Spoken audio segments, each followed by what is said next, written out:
And SportsCage is brought to you by Regina Motor Products. A great deal on tires, a fabulous lineup of GM vehicles. This is Don Hewitt filling in for Barney this Wednesday on SportsCage. Barney will be back Thursday and game day Friday. Joining me in studio is the voice of the Saskatchewan Roughriders, Dave Thomas. He's going to be coming along at 3:30, as well as joining us live at the moment to go over everything that's new with Riderland. We're going to start the show with Farhan Lalji. He's in Boston. He's probably eating a hot dog at Fenway Park right now. We'll check with Farhan shortly. But very happy to have Farhan joining us from Boston. As I said, Dave's at 3:30. At 4 o'clock, a Regina born and bred NHL referee Brad Watson joins us from Denver, Colorado. What a career Brad Watson had. He wore 23 and he worked in the NHL for 23 years. And lots to talk to Brad about. At 4:30, Brendan McGuire is going to come on in and talk about George Cortez, who a lot of people thought was an offensive genius when he coached in the CFL. He had 2 stops in Saskatchewan. We're going to talk about why scoring isn't higher in the CFL. At 5:05, we have the analytics guru Keith Willoughby from the University of Saskatchewan, the Dean of Business.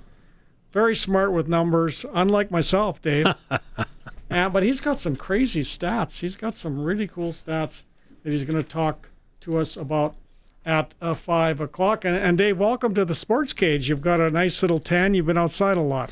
I've been outside. I was on the turf today when it was 43 degrees at field level. So, yeah, I've been out a little bit. But there is some good news from Riderville, but it's not great news. We'll get to that coming up at about 3:30 when it pertains to this week's lineup against the Calgary Stampeders. Well, speaking of the turf, it just, the heat just bounces off of it. But the good news is in 2028, from what I understand, the Riders will have new turf at Mosaic Stadium. It's in the 2027 city budget.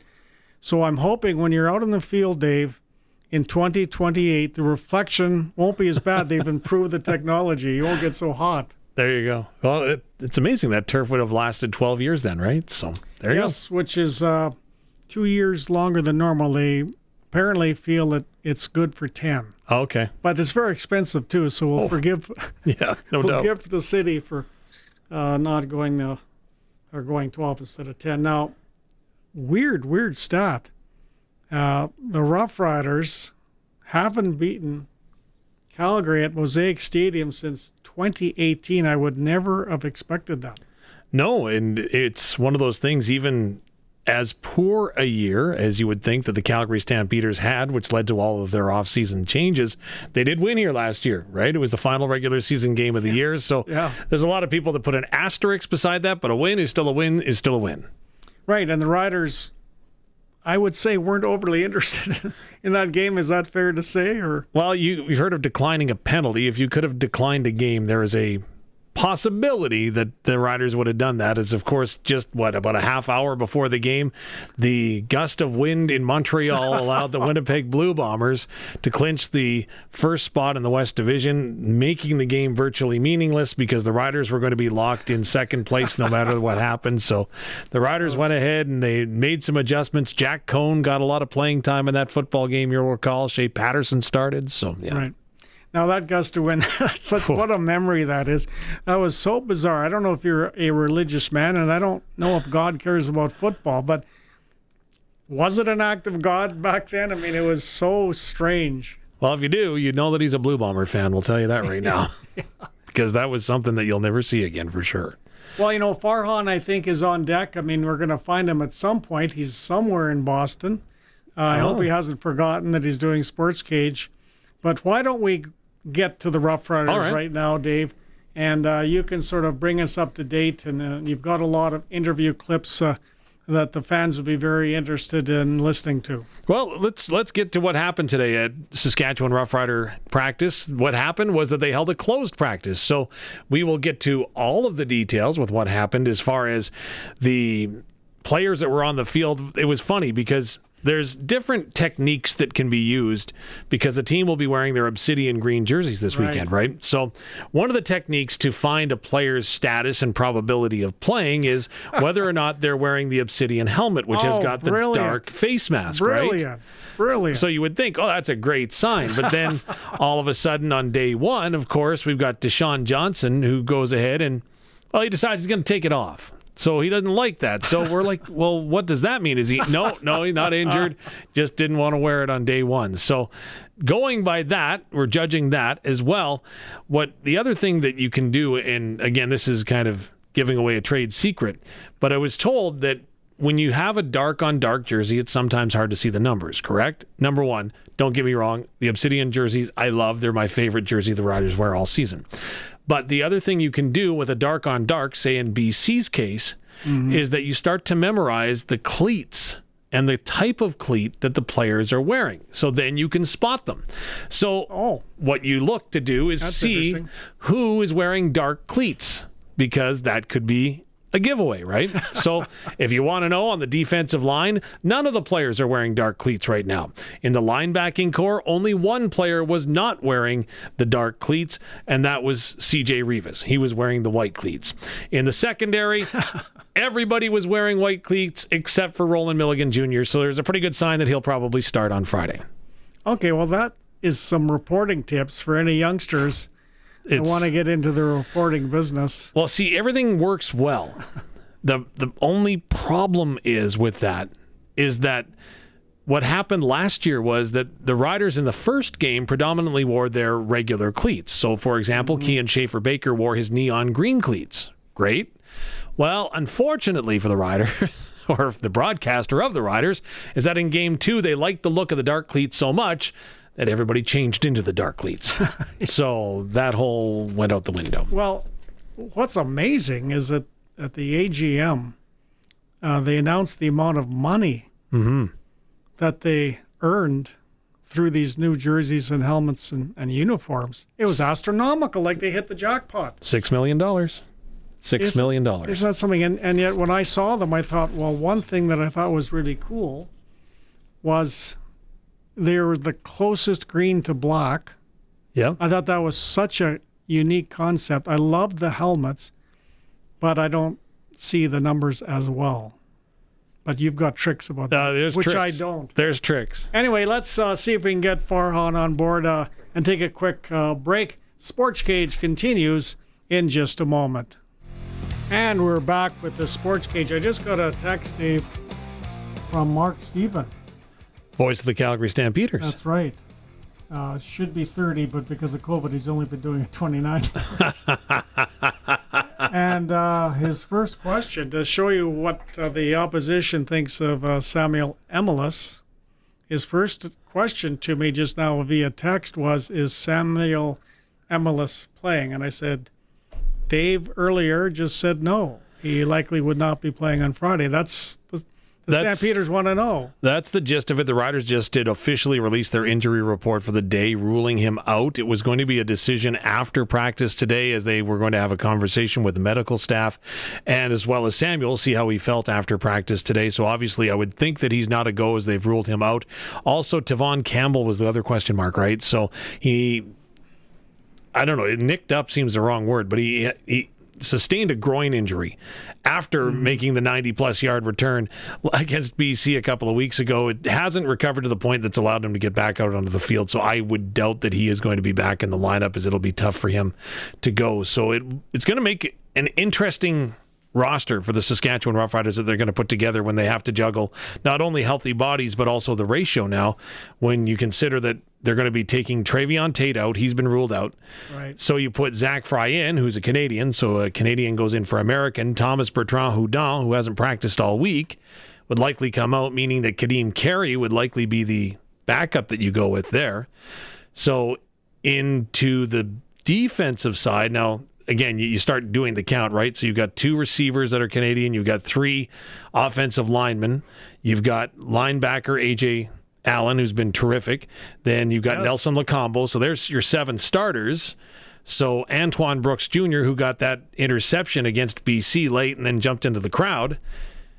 you would think that the way he's been practicing in Tavon Campbell's spot this week, that he'll likely get the start there. So it looks like the ratio falls into place, and that's where it looks like things are going to settle down once we see the official roster come out tomorrow for Friday's game. Well, it's interesting when Tavon Campbell had the pick six, he looked like he was jogging. Yeah. He's so fast. That's the sign of a former track star. Oh, yeah. He's so fast. He was flying down the field, but it looked effortless. The one thing that he said post-game to us, which I thought was really inspirational, is the fact that, I saw that the quarterback Masoli may have had an angle on me, so I thought I'd turn it on. So after sprinting for 50 yards, pretty interesting that all of a sudden he could turn it into a higher gear, right? So I'm like, okay, good for you. Yeah, it's a sign of strong legs. Yeah. When I played hockey, I didn't play too much football other than touch. I was very choppy. My head went up and down and up and down. That's a sign of weak legs. Okay. Versus Tavon Campbell with strong legs. See, I was told it was more core conditioning, your head level. Oh, that too. It raised or not. You saying you didn't have a core? What the heck? Yeah, I just had two legs and a head. That was it. Anyway, we're efforting to get now Brad Watson on the line. Of course, the pride of Regina, Saskatchewan, 23 years as a National Hockey League referee. And we're looking forward to talking to Brad because I remember going skating with Brad Watson. He probably won't remember this. Probably 45 years ago, he and I just went to a rink. I think it was at Glen Cairn. Okay. And I thought, I'll just skate circles around this dude. We were both young. And he skated circles around me easily. He was lapping me every 20 seconds. And I thought, man, can this guy skate? And it certainly paid off. Wow. Because he was a great skater. And you forget, with the speed of the NHL, for example, how fast the officials have to be. Mm-hmm. Like, they have to really skate. Oh, yeah. Absolutely. That's just one of the many things they have to do. Positioning. Like, there are so many things that go through the mind of an official. I took the officiating course just because. I thought it would make me a better coach if I knew what the rules actually were. Right. Go figure. But it's amazing the things that the officials do and the work that goes into their craft. So it is definitely something very, very cool when you get behind the scenes and understand what exactly that job entails, aside from the 20,000 or 25,000 that are judging the job on the spot, if you know what I mean. Right. And, officiating is such a, what would be the word for it, thankless job, because we all get upset sometimes with officials, but we forget sometimes that they're doing their best and that some are better than others. Yeah, that's right. That upsets us, but they're still doing their best. They're nice people. What really bugs me is in minor hockey, if you see like a 12-year-old kid refereeing some real little guys and the parents yell at them. Yeah. Mm-hmm. That is the most pathetic thing Absolutely. I've ever seen. And Brad Watson now joins us on the line from beautiful Denver, Colorado. And Brad, you were handsome when you're... Can you hear me there, Brad? Testing, 1, 2, 3. You got me? Yeah, you got me? I can hear you. Can okay, you hear me? and yes, we can. We're all good, I think. Well, my earbud, it kind of went to talking some commercial in Saskatchewan.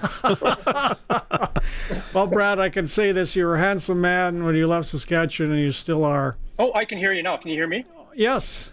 Okay, great. Okay, well, you didn't hear me when I called you handsome then. You're a handsome man when you left Saskatchewan, and you still are. No, I'm old. No, you don't look it at all. And it's interesting. Well, we'll just do a little quick rundown on your career. You actually were an employee of the NHL from 1993 to 2019. They did things differently then, but that's how long you worked for the league. 23 in the NHL. You started refereeing in minor hockey at the age of 16. The NHL already noticed you way back in 1989, which is incredible. You went through the leagues, including the SJHL and Western Hockey League. 2 Memorial Cups, 2 World Juniors, Vancouver Olympics. You did 4 stadium games, a World Cup. You refereed 1,393 NHL games, 214 playoff games, including 8 years working in the Stanley Cup final. Only the best referees play, or rather work in the Stanley Cup final. I mean, you've got to have so many memories from the first game that you refereed Ottawa at Pittsburgh and March 7th, 1996, Chicago at Denver, which you picked March 23rd, 2019. But of all the things that you've seen and done over those years, Brad, does anything in particular sort of come to the top of your memory that sticks out? It's a long time I worked, and to sit there, it was great though. But I think what I got the most out of it was the guys I worked with, and just the bond you make with your teammates, because that's our team on the ice. Whether it was in the Western Hockey League, SAS Junior, or in the NHL, and I got to work with fellow Regina guys, Mick Magoo. Mick and I worked a lot in the SAS. He brought me and let me work some SAS Junior with him, and then we worked in the Western League together. And Mike Hasenfratz, and we worked a lot on the lines in Saskatchewan before coming referees. And those type of bonds are they take you back to your grassroots, and they're special. And especially with both of them having passed, it's even more special. But that type of bonds, and Saskatchewan, Brad Howard was a big part of my career in Saskatchewan, Dennis Pottage, and Robbie Fair. And then, every level you go to in any sport or business, you have mentors and, people that usually they show you the ropes, and you can't replace experience. That's how I remember making my playoffs. I got hired in '99, and I made the playoffs that year. And because we went to the 4-man system, and so they had to take 2 guys. And I got to work with Dan Marawelli for a couple of years, 3 actually. And just the experience he had, and he showed me how to kind of control a game a little differently, having a little bite, because it's all about communication. And it was so it's just those different people along the way that you go through all these experiences, and it's funny.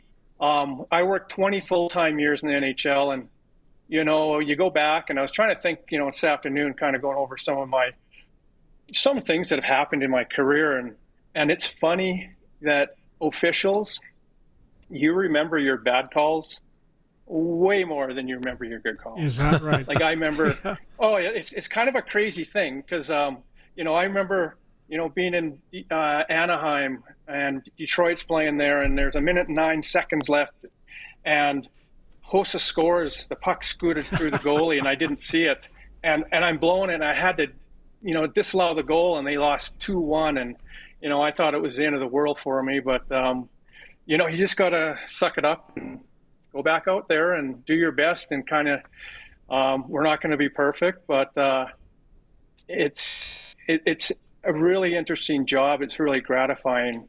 And after, like it said, I retired there.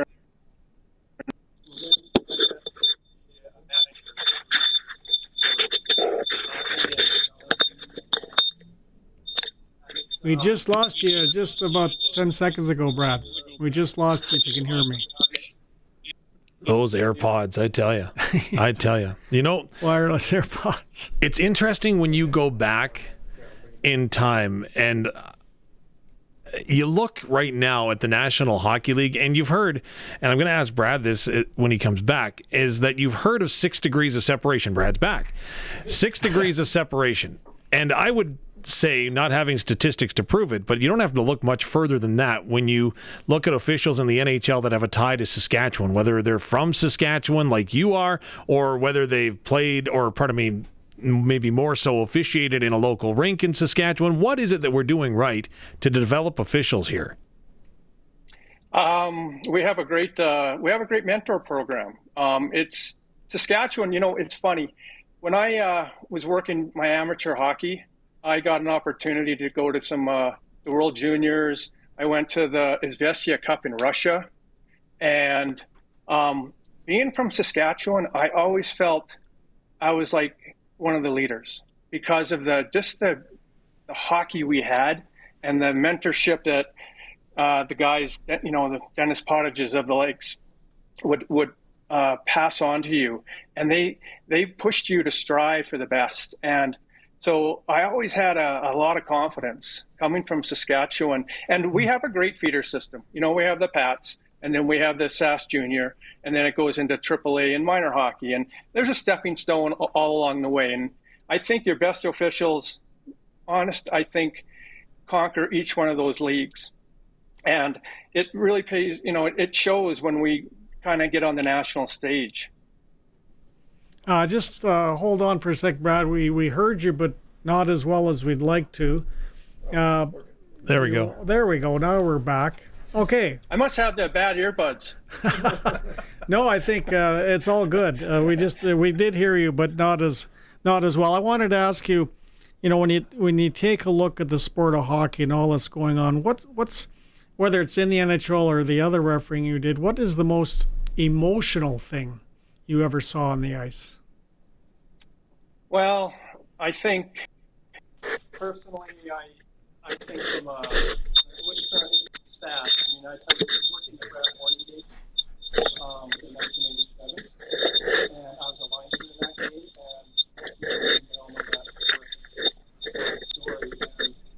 Oh, I guess we're going to have, you know what I would suggest, what do you think, Olsen? Should we just hang up and then call back in to Brad? Is that a good idea? We'll take a quick break. All right. Let's do that. Let's go to a break, Colson, and we'll try to come back and get a few more minutes with Brad. So SportsCage continues in just a moment. And Don Hewitt back with SportsCage along with the voice of the Saskatchewan Roughriders, Dave Thomas.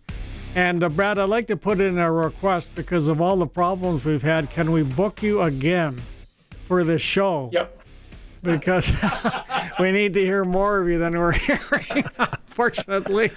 I wanted to go back to that question again, the most emotional thing that you ever saw on the ice during your career. I saw, I have it from both spectrums. I was saying, I was working the game in 1987 on lines in Regina. It was against the Warriors, and that's when Brad Horning got hurt. And how, that sad story and how it turned out. And that just, and being a young official, that kind of, it really hits you hard. And in that whole situation, I mean, a great young hockey player. And then, and then I remember working the 2006 Stanley Cup Final Game 7, and Edmonton lost to Carolina. And I remember leaving the stadium after the arena and down in Raleigh. And, the players, it's probably an hour after the game. And I walked out into the Zamboni entrance where our dressing room was located, and I saw Ryan Smith. And I know how long Ryan had played and how hard he had played in his career, and he was crying. And, you kind of just think it's just all glory, but you just see how it, this game rips people's hearts out at times with just emotion. And you have to, as an official, sometimes you have to understand, what's at stake. And when you make some of these decisions and how it can really affect people. And, so you kind of see a wide range of it. I've got two questions, but I don't know which one to ask. So I'll go with the first one. When it comes to officials, what do they think about instant replay? I'll be honest, when we see the skull cam after every emotional moment in hockey right now where the coaches are looking down, seeing if there's something they can challenge, it drives me as a fan insane. What do the officials think about instant replay, as you would have been on both sides of that, not having it and then having it at your disposal? Yeah, that's a good question. The game, you used to be able to manage the game a little by yourself. And by managing, I mean just understanding where we are in the game. When it's late, are we going to make an impactful call, make sure we're right? But where I think the game has got so fast, and we used to sit there and, you'd miss a check. Let's say you missed a head check, and you go, "Oh, I think I got it right." And the teams would come back, and I always used to say, like, the fans got to see the replay, the coaches saw the replay, CBC, or they would show the, Hockey Night in Canada would show it, the replay again, then they'd spot shadow it, and then they'd wonder why we missed it. And I'm like, we're the only people, we're making the decisions and we can't see a replay. And so I think that's where it's actually got better, in the player safety side of it. When you see a player get a headshot and you're not sure, you don't want to guess, but you know what, let's go look at it and make the better call. Because what it does is it settles the team that's mad because of the hit. And so if you come back with a penalty or no penalty, it appeases, well, they're not both going to be happy, but at least it settles the game down. The one team that we missed the hit on, they are going to put a seed in your head all the time for the rest of it. It might be 40 minutes left. And that's mentally grinding. But now you take away that. You know, we all look at it and we come back and we go, this is what we saw. This is the best call, whether it's a penalty or not. And then it kind of resets the game. Plus, where I am now kind of coaching officials, we have a lot of young guys who haven't experienced a lot of that stuff, that kind of the game when it used to be really rough. So it resets them too. And so I think replay is good for the game. I'm not a big fan of offside replay, but it is what it is. We can't put that genie back in the bottle. Okay, one last question, Brad.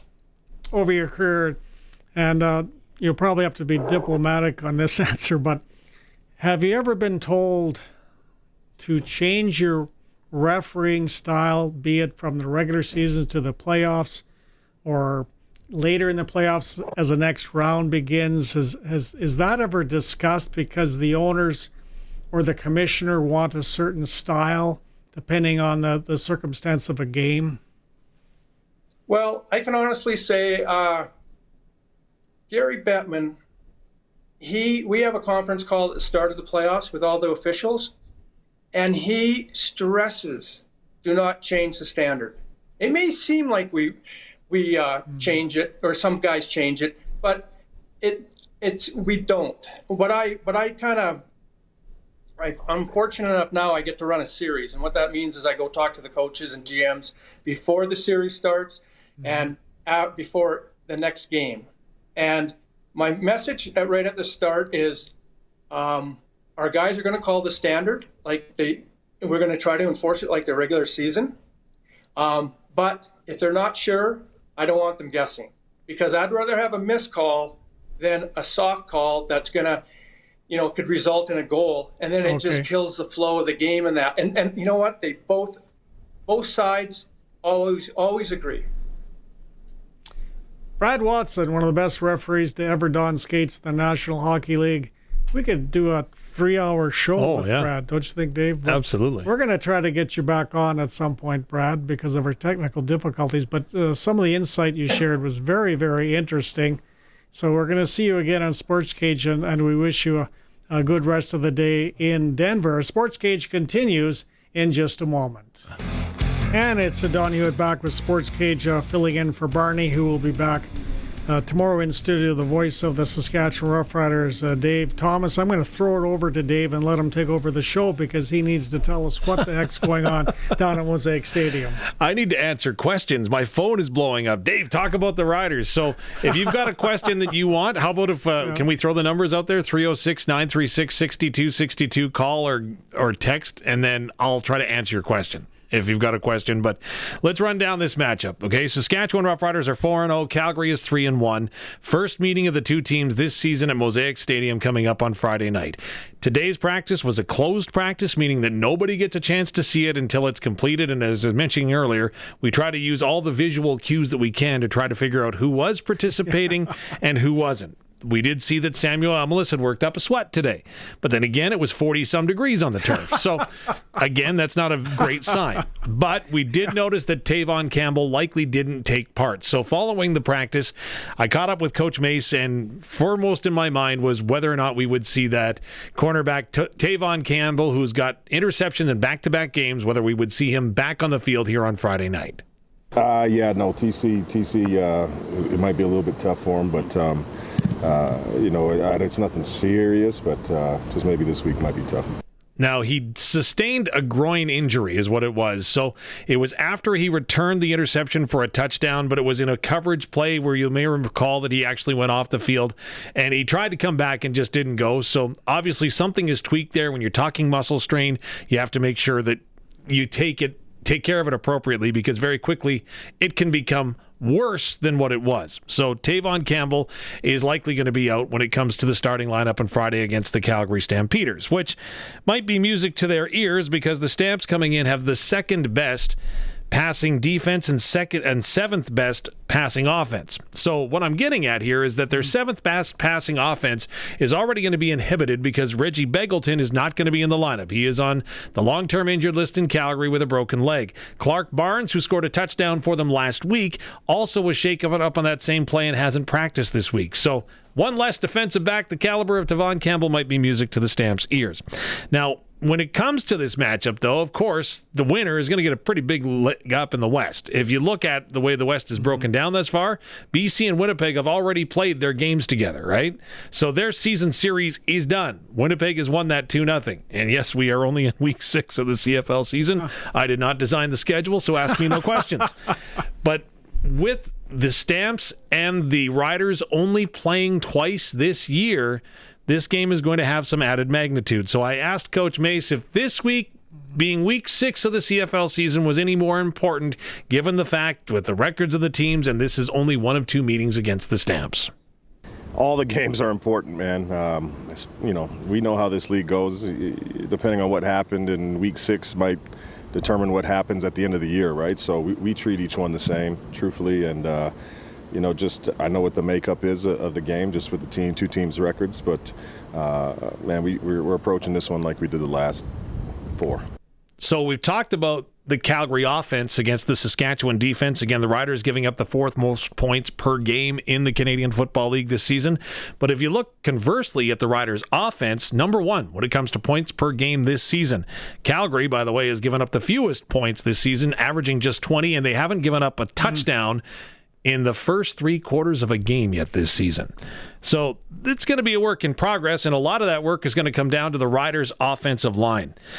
The Riders lead the league in rushing yardage per game, 138.5 yards to be exact, in rushing yards that they put up there. And a lot of that has to do, of course, with the offense. Despite the injuries that we had in training camp with Sean McEwen and Philippe Gagnon going down early, the Riders have been able to put it together. Peyton Collins came in, started at left tackle when Jacob Brammer was out. He got nicked up, but he performed very, very well and isn't on the 6th game. So that gives me some hope that we could see him back this season.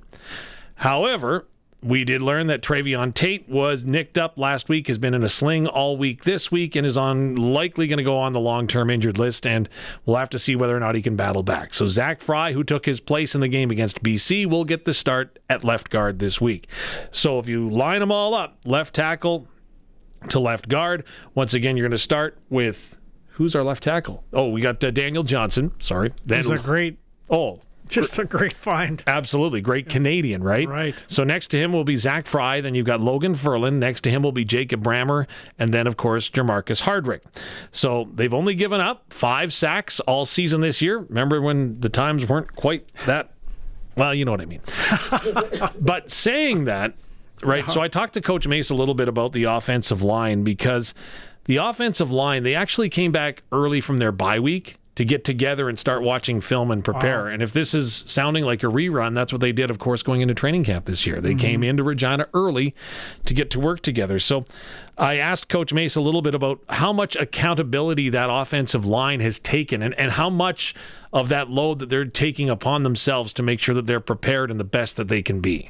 You speak to those O-linemen, man, they do so much. They got together and we're watching film before training camp started. They made it to make sure that they got in to meet up together, do their own thing. They hang out and have separate meetings outside of what the requirements are. They hang out off the field. So definitely, at the end of the day, a coach, we can only do so much. Players win the games, man, and they're linking up together out there. So always hats off to those guys.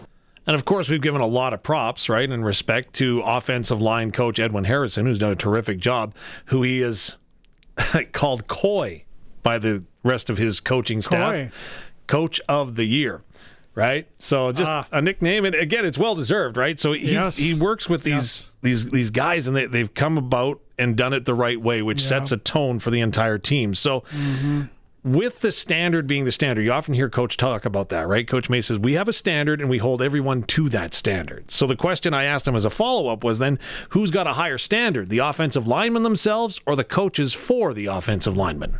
Just in totality of what we're looking for, how you attack each rep, whether it's in a team setting or an individual, certainly those are things that we try to drive home. And Coy keeps them.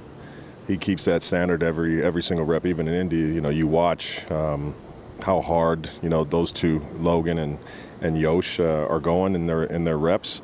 If you're a younger guy, you can't take a play off, right? So they set the standard, no question, and you love it because they're just looking to get better with each rep. All right, so there you go. A lot of love for the offensive line, rightfully so. And a fun stat for you, and again, clearly that I have too much time on my hands, but I went and backed up Rob Vanstone's thoughts because he went and added it up. And so then I had to go back and double check. Why I ever have to double check Rob Vanstone is a mystery to me too. But that's right. Get this, Jamarcus Hardrick since 2019 on teams that he has played for when he has started, his team is 59-12. Wow. That's 6 years, right? So that's 2 losses a year essentially when he's starting, right? Like that shows you the caliber of athlete that he is, but it also shows you what he brings to this group. So the offensive line is going to be big on Friday night, and again, that's what we talked about primarily today. Well, I got a bulletin for Tommy Stevens on quarterback sneaks. Run right over the big man because it's a gimme. Well, it is. He tried to run left once and got stopped. You know what? Nothing against the left side of the line. Want to get into a rabbit hole? Again, 3 times this season, Tommy Stevens has gone to the left. And all 3 times he's gone to the left, he's either scored a touchdown or he has been able to get the first down by more than 2 yards. Wow. But I would still, if I'm him, go to the right. But that's why they pay you the big bucks. No. That's why I'm not getting paid the big bucks. That's why my wife feels like a widow some days. 14 former Stamps are now Riders. 14 former Riders are now Stamps. Let's talk about the former Stamps who are now Riders. Head coach Corey Mace, offensive coordinator Mark Mueller, Edwin Harrison, who you just talked about, Marquay McDaniels, who is a star in Calgary now, Saskatchewan's receivers coach, Joshua Bell, of course, an outstanding player in Calgary now, our defensive backs coach and pass game coordinator. The players, Micah Johnson, Jake Mayer, Mike Rose, Tommy Stevens, Trevon Tate, Jameer Thurman, Sean McEwen, Sean Bain Jr., and Kadeem Carey. On the other side, 14 former Riders, now Stamps. John Hofnagel, of course, their special advisor. Craig Dickinson, former Rider head coach. He's with their special teams. Baron Miles, Marcus Howell, Marcus Klund, all coaches in Calgary that at one time were here. And Colton Humchak, who he'll know everything that Saskatchewan's doing, and he'll be able to pass that on because he was a receiver here last year. Now he's an assistant special teams coach and offensive coach in Calgary. Stamp players that are former Rough Riders: Dave Vernon Adams Jr., Miles Brown, Tevin Jones, Derek Moncrief, Godfrey Oneka, Micah Tights, Damon Webb, Gary Johnson Jr. Now, how can that happen? You've got 28 dudes. And if you think about, you always want to beat the former team you played for. Oh, yeah. This should be a nasty affair. They're playing, absolutely, like all these guys that want to beat their former team. You know, the 2 guys from Calgary that I've identified as the ones to watch, and I don't know if Luke Mullender is going to agree with me or not, but Miles Brown, sensational defensive tackle. He played so well here last year, and I've liked what I've seen from him in Calgary this year. He's taken on a lot of double teams, which kind of is interesting and speaks to the caliber of player he is. But how about Derek Moncrief? You know, there's a lot of people that wrote him off, right? Yep. And pick 6 last week. Looks like he's flying all over the field. Like he looks like he is totally in tune with himself and the playbook that they put in front of him. So, and he looks lighter. He looks faster. Yeah. And so at the end of the day, he just doesn't wash cars. No. With his family's car wash business, he can still play football. I mean, what did you think of the fact that really they swapped defensive tackles? It was almost like a trade with Mike Rose coming here and Brown going to Calgary, and they're really not similar at all as defensive tackles. You got a Plugger in Brown. You got Mike Rose, who's lighter but faster. He can even make tackles outside of the box. So what did you think of that swap?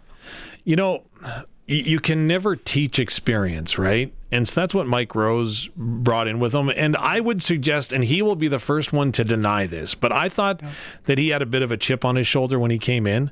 And just having an opportunity to talk to him and listen to him and then hear Luke describe the film that he sees and watches on him, like the intelligence that he's got for the game is really, really exemplary. And again, Mike Rose didn't want to really go down the rabbit hole of talking about the Calgary Stampeders this week, but he's ready to do the talking, of course, with his shoulder pads come game time on Friday. Yeah, I'm sure he is. And you've helped keep us out of rabbit holes so far in the show, Dave. And you know what? I think it's time for the ticker. Let's take a look at the WCBL scoreboard. We've got, in terms of locally, the Red Sox are in Moose Jaw tonight to play the Miller Express. That should be a good one. First pitch at 7:05 at Ross Wells Park. And the hardest working team in the league, the Weyburn Beavers, because two reasons they work hard. Number one, they're named the Beavers. Yep. And number two, that's your hometown, so props. They want to do well for you. Yeah, fair enough. Don't know. Weyburn Beavers are in Medicine Hat to play the Mavericks. The ticker brought to you by Reliance Heathwater Heater Rentals, keeping you in hot and soft water. Call on Reliance. SportsCage will continue in just a moment. And back with SportsCage, brought to you by Regina Motor Products. I'm here, Don Hewitt, filling in for Barney, along with the voice of the Saskatchewan Roughriders, Dave Thomas. I just received a text that said, sorry, Don, but enough of your blabber. I want to hear Dave talk about the Roughriders. I listen to the customers. I listen to the viewers. I listen to the listeners. I throw to you, Dave. Oh, wow. Well, there you go. Well, how about if I bring you the breaking news from the Canadian Football League today? Okay. Remember that little well, it was an animated, no, it was more than an animated conversation between BC and Montreal at the end of that football game, right? Yes. So the Canadian Football League has come down on the two teams today, announcing that BC defensive lineman Kamoko Toure has been suspended for a game, which is a big thing, right? Suspension is really rare, if you will, in the Canadian Football League. So going to suspend him, and I'll read this verbatim. It says, has been suspended for one game for committing a non-football act inciting a post-game altercation. Montreal defensive lineman Isaac Adiamio Berglund and MJ Sherman have been fined for committing a non-football act engaging in a post-game altercation, while Montreal offensive lineman Père Olivier Lestage has been fined for making inappropriate contact with a TSN camera operator. In addition, Commissioner Stuart Johnston has said non-football acts negatively impact the reputation and professional standing of the CFL, and they will not be tolerated. These actions do not reflect the values of our league. The post-game altercation in Montreal became an unnecessary focal point, taking away from an incredibly entertaining game won on the final play. And what was scary, I mean, these guys are big dudes. Mm-hmm. I mean, if they ever connected without a helmet on to the person that's being punched at, they're knocked out. I mean, these are like heavyweight boxers in terms of size and strength. What I don't understand, and somebody way smarter than me knows this answer, and so I apologize that I don't, but remember in the old days, like the benches used to be on opposite sidelines and you exit the opposite ends of the field, if you will? Like, in BC, that used to be the case until a couple of years ago, and then they moved the benches both onto the one side. Now, I'm not sure if that's for ad board visibility on the backside or what, but maybe to compound things in BC and Vancouver, both teams exit not only at the same field, through the same tunnel. One team turns left and one team turns right. If you go to McMahon Stadium, the benches are still on opposite sidelines. Same deal with Edmonton, same here in Saskatchewan and in Winnipeg. Hamilton, though, again, you're in a situation where the bench is on the same sideline. However, the teams have to go to opposite ends to get off the field. In Toronto, it's again a same deal, same side, but the one team exits, the Argos go to the far side, the Riders come to the near side. Yeah. In Ottawa, again, same side, and then the teams, again, they go their separate ways. And in Montreal, it's very much, I find Montreal very interesting because the teams are on the far sideline from where our vantage point is, but they kind of exit in a similar fashion on the far side of the field with doors that are very close to each other, which you could see in that skirmish last week. So. And they seem so squished in Montreal together. Anyway, I'm going to throw back to you to carry on here on the Riders. Well, we were talking offensive line today, so we had an opportunity, and I had the opportunity not only to talk about where we are at this point in time with Jermarcus Hardrick, and again, you recall that statistic, 59-12 when he's in the lineup, but not only to do that, but also to congratulate him. So here's the conversation we had when he came off the field. Game 5 of the season against the Calgary Stampeders on Friday night. You are 4-0. Are you happy with where you're at? Not happy at all. Happy to be on a great team, great organization. Definitely not happy that we're 4-0. Not satisfied, not happy at all. Excited to play with my teammates, excited to get better, excited to be out in front of the sea of green. Let's get better, let's play ball. You've approached a bye week before. Did you do it any differently knowing what you've known in the past and having an opportunity maybe to reflect on the first 4 games, or do you shut football off? No, I shut it off for a little bit, but I definitely have to get better. Especially some people may say I'm old, so I have to come in here and make sure I'm loose. Definitely, I'm always trying to find ways to get better. I can go back and watch film from my 2015, 2016. I'm always just trying to get better. It never stops, and I think we got the right group of guys in the O-line room.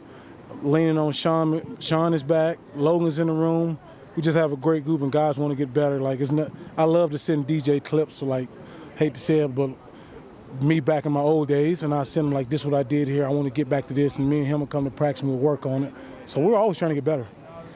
4-0, and I'm going to throw some more numbers at you. Your team leads the league when it comes to points scored per game. You lead the league in rushing yardage per game. You've only giving up less than a sack per game. What do those numbers mean? We have each other back. I'm not going to get too much in stats. We have each other back. The quarterback's helping us out because I definitely have lost some reps this year. And I looked up and the ball was going. I was like, is that a touchdown? But we're having fun. We're doing some good things. We definitely got a lot to clean up. Wow. Yeah, let's run the ball more.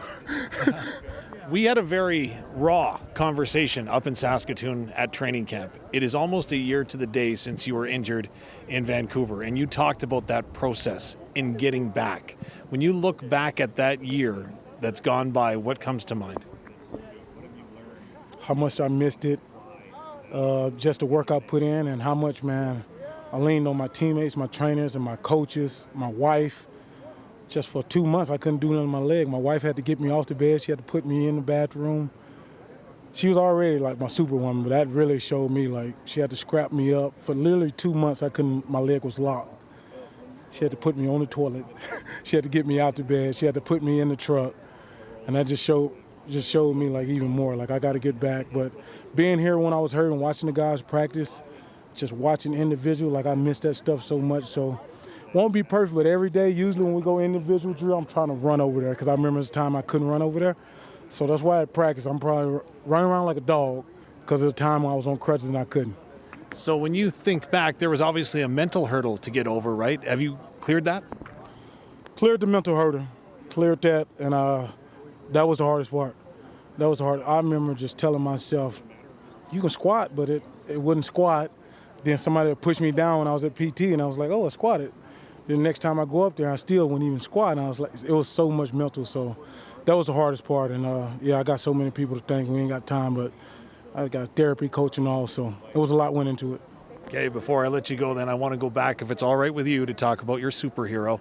You and your wife, Sam, celebrated your 13th wedding anniversary. I did some research. If you're getting a traditional gift, it's lace for your wife on your anniversary and your 13th anniversary. I don't know if you want to tell us you got her lace, but if you want to give Rider Nation some pointers, what should you get your wife on a 13th anniversary? I just gave her a credit card. That's what I did. I gave her a credit card, told her to go have fun. Still didn't buy anything. That's my wife. Give her a couple $100. Say, hey, go have fun. I got the kids. She come back home with a coffee. That's my wife. Then she's everything I'm not. And we were completely opposite when we met. Now we're like one big happy. We're just one person together now. Well, congratulations on 13 years, and thanks for doing this. Thank you. So there you go. Jamarcus Hardwick, yes, hardworking guy. It's amazing the hill that he's had to climb to get back onto the field after an injury that occurred almost 1 year ago to the day in BC. One that you heard. He couldn't get up off the chair without his wife's help, and then they celebrate their 13th anniversary with her buying herself a coffee. So that sounds like our kind of anniversary. Yeah, but only a McDonald's coffee, not the real expensive stuff. Well, that's the question in our house, right? So it's our anniversary, so let's go out for supper. We're going to stand up or sit down, right? So that's the question. Drive through? Maybe.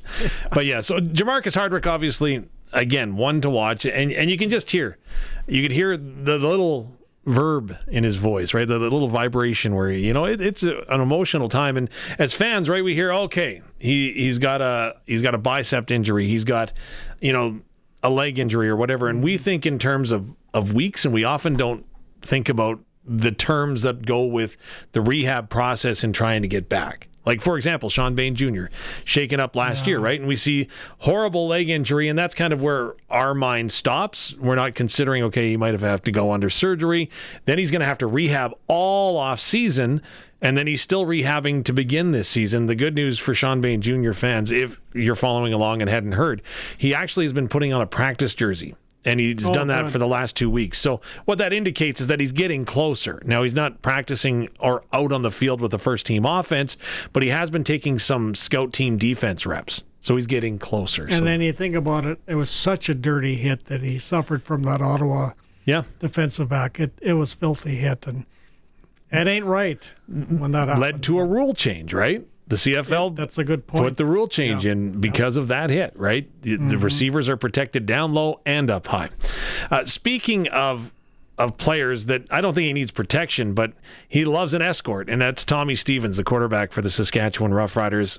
You like what he's done this year? 5 for 5 and third and short? Love it. Is he one he'd be near the top of the best free agents Jeremy O'Day signed, I would think. Well, would you agree, or that certainty is great to have, right? Like it can decide a ball game. Yeah, absolutely. No doubt about it. On third and short, ask the Calgary Stampeders. They played in that monsoon, and the only time they've been stopped on third down this season was in that monsoon, and they lost the game to Ottawa. So that's huge, and you can see even last week how that turned, right? And having that, and what did Jeremy O'Day say when he signed him?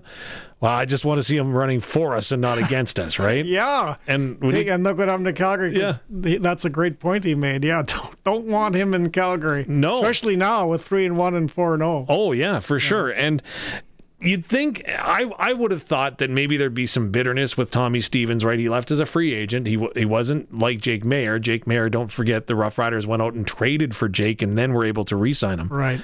But when it comes to Tommy Stevens, happy-go-lucky is the best way to express his mannerisms because he's got a job to do. He knows that. He studies that. You can see that. He throws the ball effectively and efficiently when he gets an opportunity, when he's out in the field.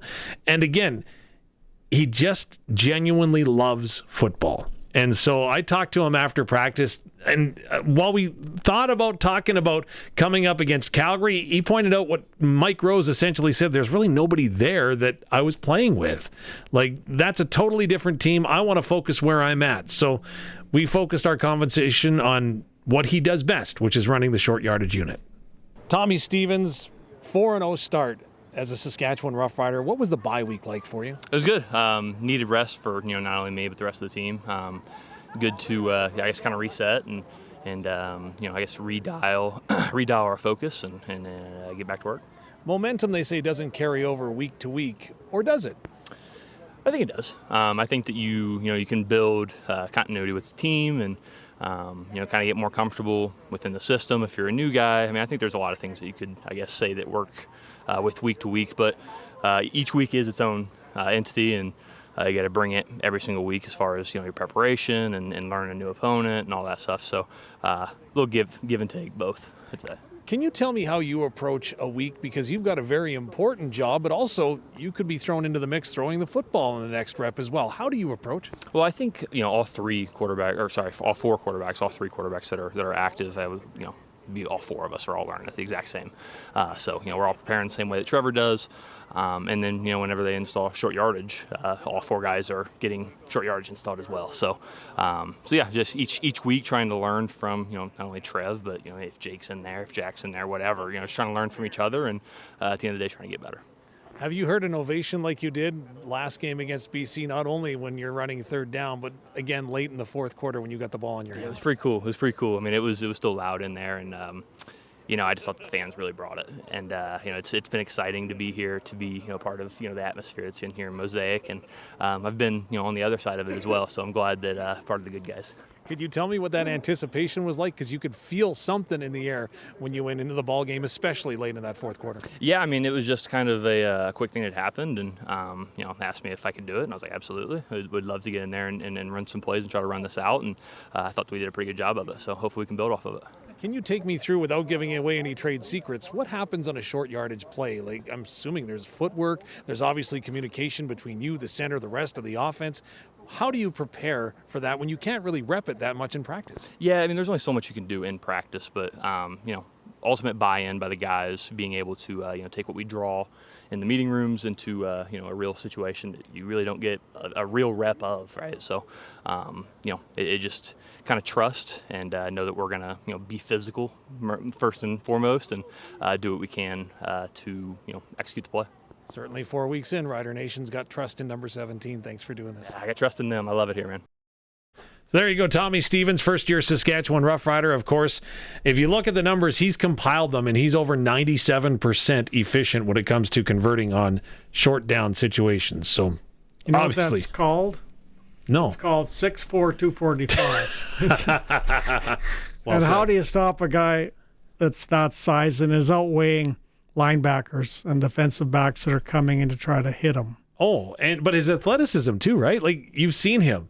And he's stiff-arming guys. That 19-yard run in Toronto, that lifted the whole bench up. And he's very quick off the snap. Yeah. Like, he's don't discount his quickness as to where he's going, and he's going quickly. Now, one of the funnest things I would think about being the Rough Rider play-by-play man is the big plays. Mm-hmm. Now, the two that stick out for me is the Campbell pick six, and of course the ultimate Alford winning the game. Yeah. Rather than the game in Toronto. Like, why don't we listen to that clip and then we'll talk about it with how you wanted to call it.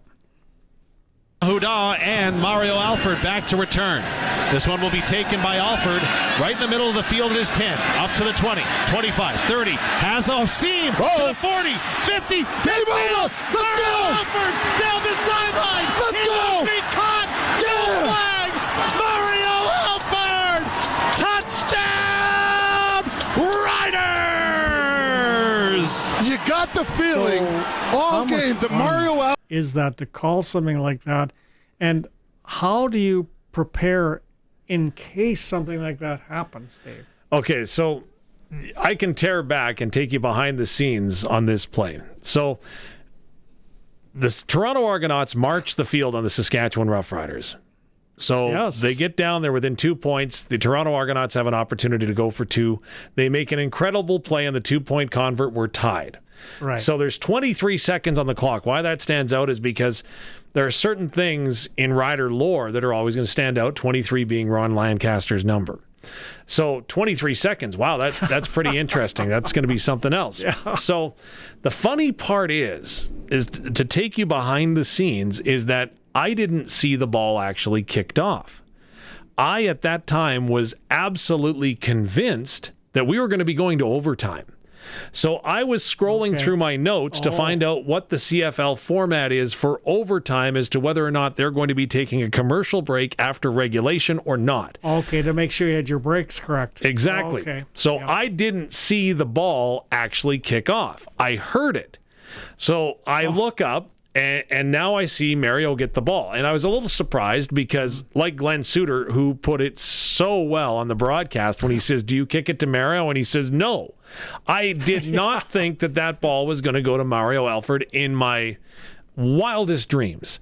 And so he takes off, and I see him coming up, And the moment that I knew that he was likely going to get away was when Lake Corte Moore was running beside him. And we're going to show it on our stream. So if you get home and watch it on YouTube later, you'll see that Lake Corte Moore is running side by side. And what happens is the defender reached out to grab the ankle of Alford and missed and grabbed Corte Moore's ankle.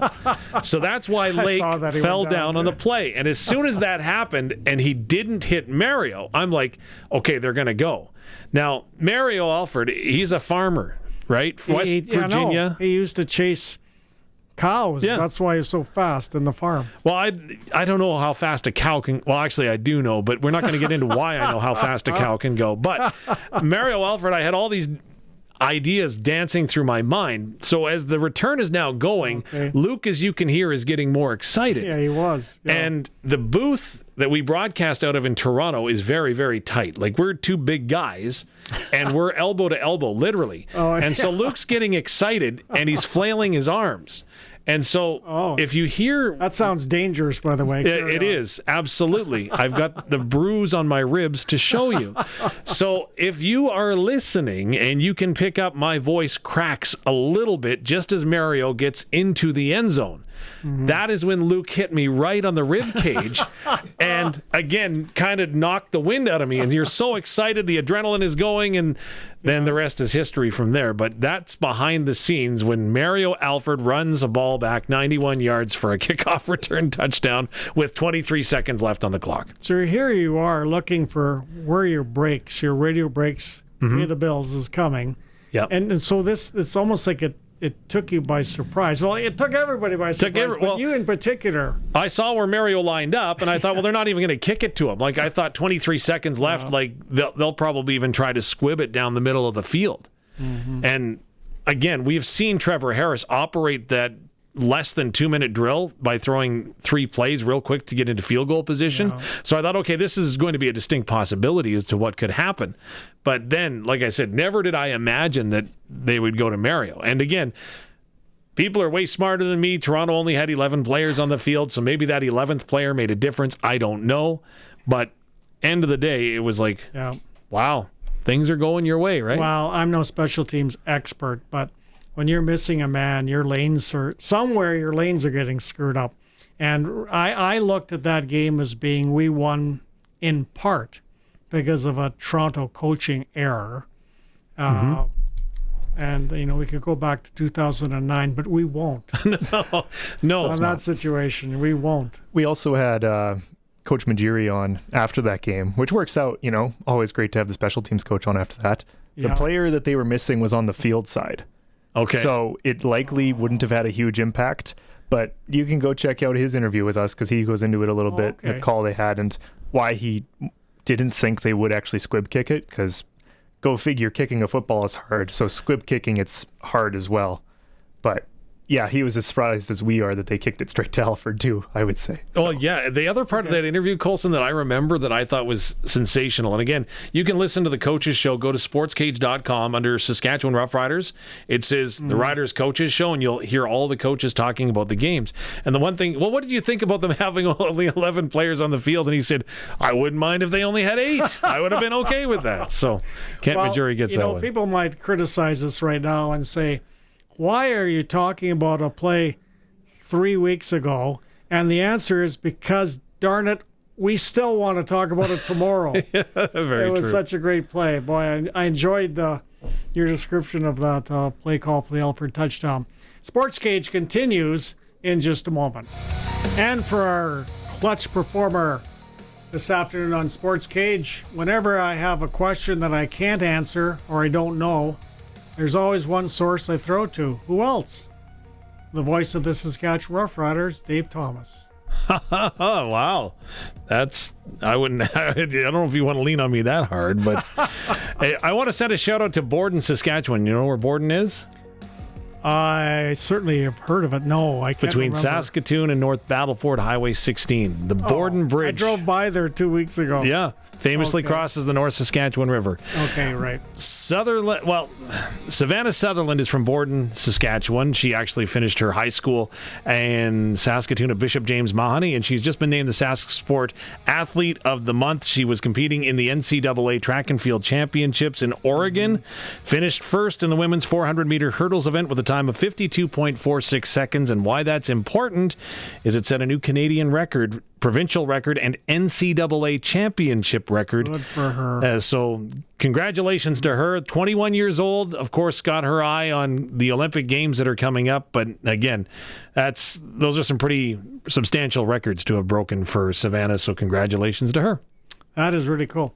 Now, joining us at the moment is the legendary Brendan McGuire. Of course, he's the voice of the Regina Rams. He's a writer on 3 Down Nation. He hosts In the Huddle on Access. He's multi-talented, and I don't know how good he is at doing his dishes, but he's multi-talented in all things sports.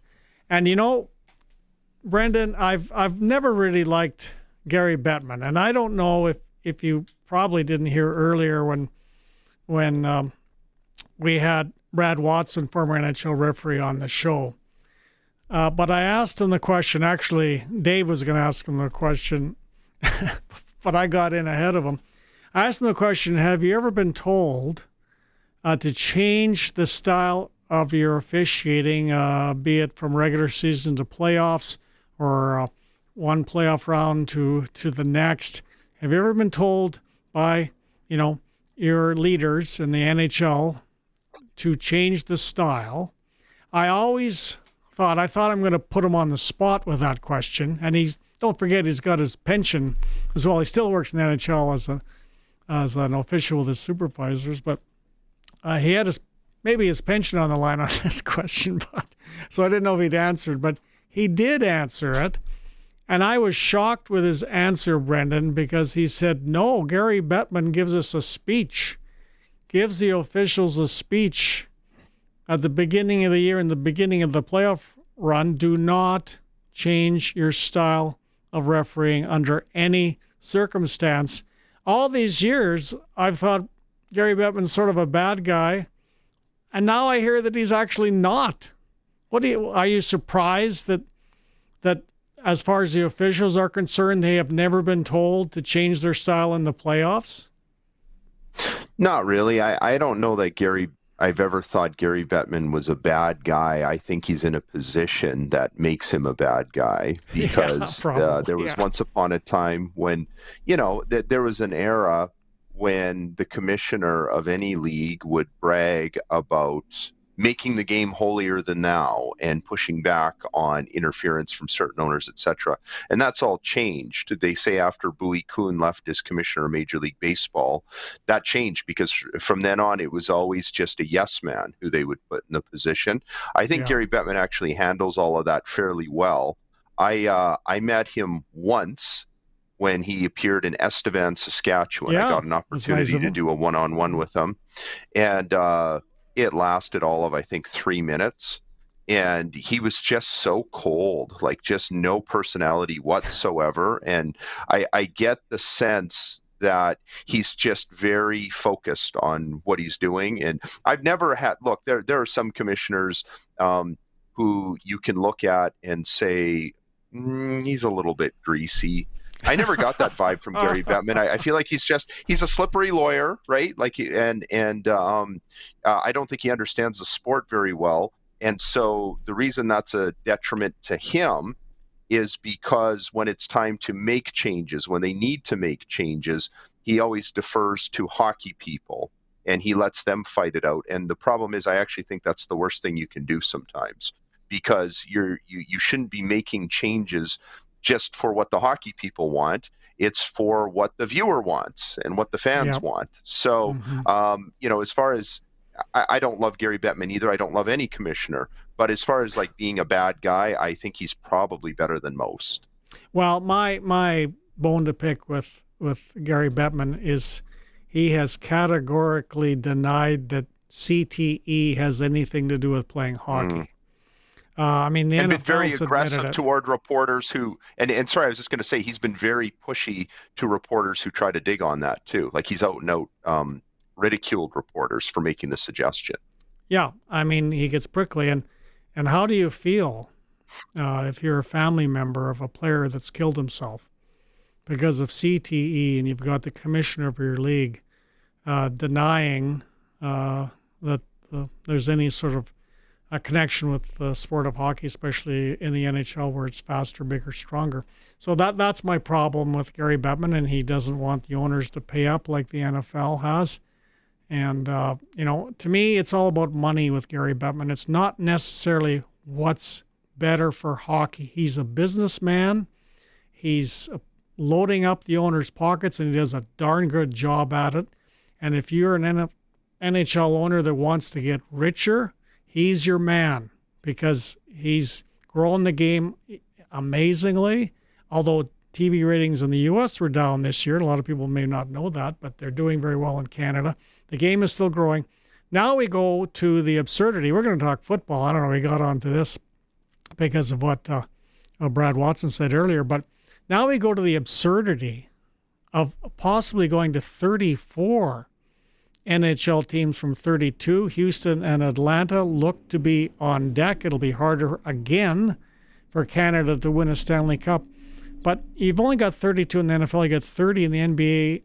You've got 30 in Major League Baseball. I don't know how many there is in Major League Soccer. But my argument, this is just owner greed, because when I take a look at the fourth lines and the third lines on NHL teams, with the exception of maybe Florida, the way they were playing, there's a lot of players in the NHL at the bottom of the lineups, not at the top. They've still got some good players there, but at the bottom of the lineup that to me aren't really of what I would consider NHL quality players, because there's not enough players in the world to have a lineup that's really deep with high caliber players with 32 teams. Now they're going to 34.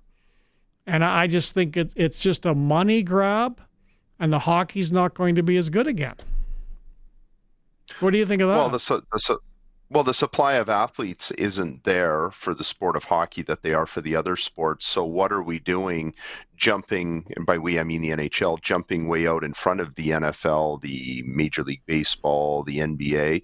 It's interesting that the NBA, since the Toronto Raptors and Vancouver Grizzlies entered in the mid-'90s, I think have only expanded by one team. Charlotte got a team in the early 2000s, but essentially it's been probably 30-some years. The NBA has gone from 27 to 30. The NHL in that same time frame has gone from 21 to 32, and pretty soon 34. And that to me is the sign of a business, as far as Major League Sports go, that's in trouble, because you're watering down your supply, but you're also cutting that pie more different ways, kind of like what you said. Now all of a sudden you get a big TV contract in Canada or the United States, and the TV deal with the NHL is still significant to the NHL, even to the American teams.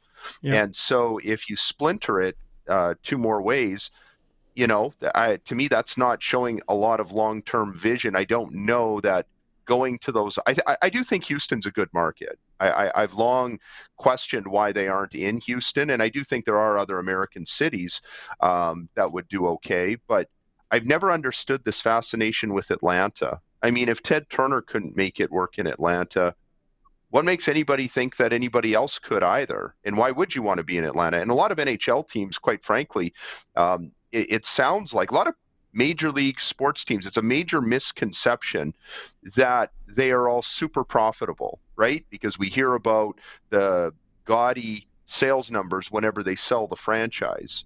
CNBC did a really good piece on this a few months ago, where they talked about there actually have been a few franchises in the NBA, the Boston Celtics for a long time, that have been like publicly owned. And they didn't do well because nobody was putting more money into it. These franchises usually do well because rich people who own them pay the cost to buy the franchise, and then they pump a bunch of money into it. They lose money for the 10, 20 years, whatever it is, and then they're able to sell it for a fortune at the end of the day. And that's why it all works out. So you've got money-losing franchises everywhere, and you're just going to splinter it more. It almost becomes a pyramid scheme at some point. And they're able to convince people to pay these crazy expansion fees, and it's just very short-sighted, because that's going to run out at some point. You can't keep expanding like this forever, whereas other leagues like the NBA, like the NFL, understand that the longer they wait, the more profitable that will be in the long run when they go to expand. They understand the need to do it slowly and carefully. We're not seeing that with the NHL. Well, those are really good points. And you know, you go over to the CFL, and I hope it never changes that Saskatchewan and Winnipeg are publicly owned, particularly here, because, you know, the way it's set up here, the fans believe they have a stake in this, you know, as owners per se, and it also gives them a voice that they feel should be heard at times because of the public ownership. And we were talking earlier with Dave off camera with Dave Thomas and how ridiculous it is when people call the Rough Riders Regina. Dave was telling me he was talking to Craig Reynolds, I think at the AGM, and Craig Reynolds told him, the president and CEO of the Rough Riders, that 60% of their ticket sales are outside of Regina. And we all know through the decades this team wouldn't even exist if it was just a Regina team. There's no question about that. So, you know, I don't know. I just got that off the top of my head when we're talking about ownership of pro sports franchises. I think, particularly Saskatchewan, it has to always stay publicly owned. I mean, what do you think about that? Yeah, I think there are a few franchises that it just has to be that way. The Green Bay Packers would be the same way, I think, in the NFL. That's a good point. Yeah. You know, because people feel like they have some ownership. And the other thing that we shouldn't lose sight of is the fact that really for the longest time, if you look back over the last 40 years, the three most successfully run franchises economically have been Winnipeg, Saskatchewan, and Edmonton, who up until recently were publicly owned as well. So, you know, did the Elks have to privatize? It sounds like they did. They had serious concerns that they were going to run out of money if they didn't. Yeah.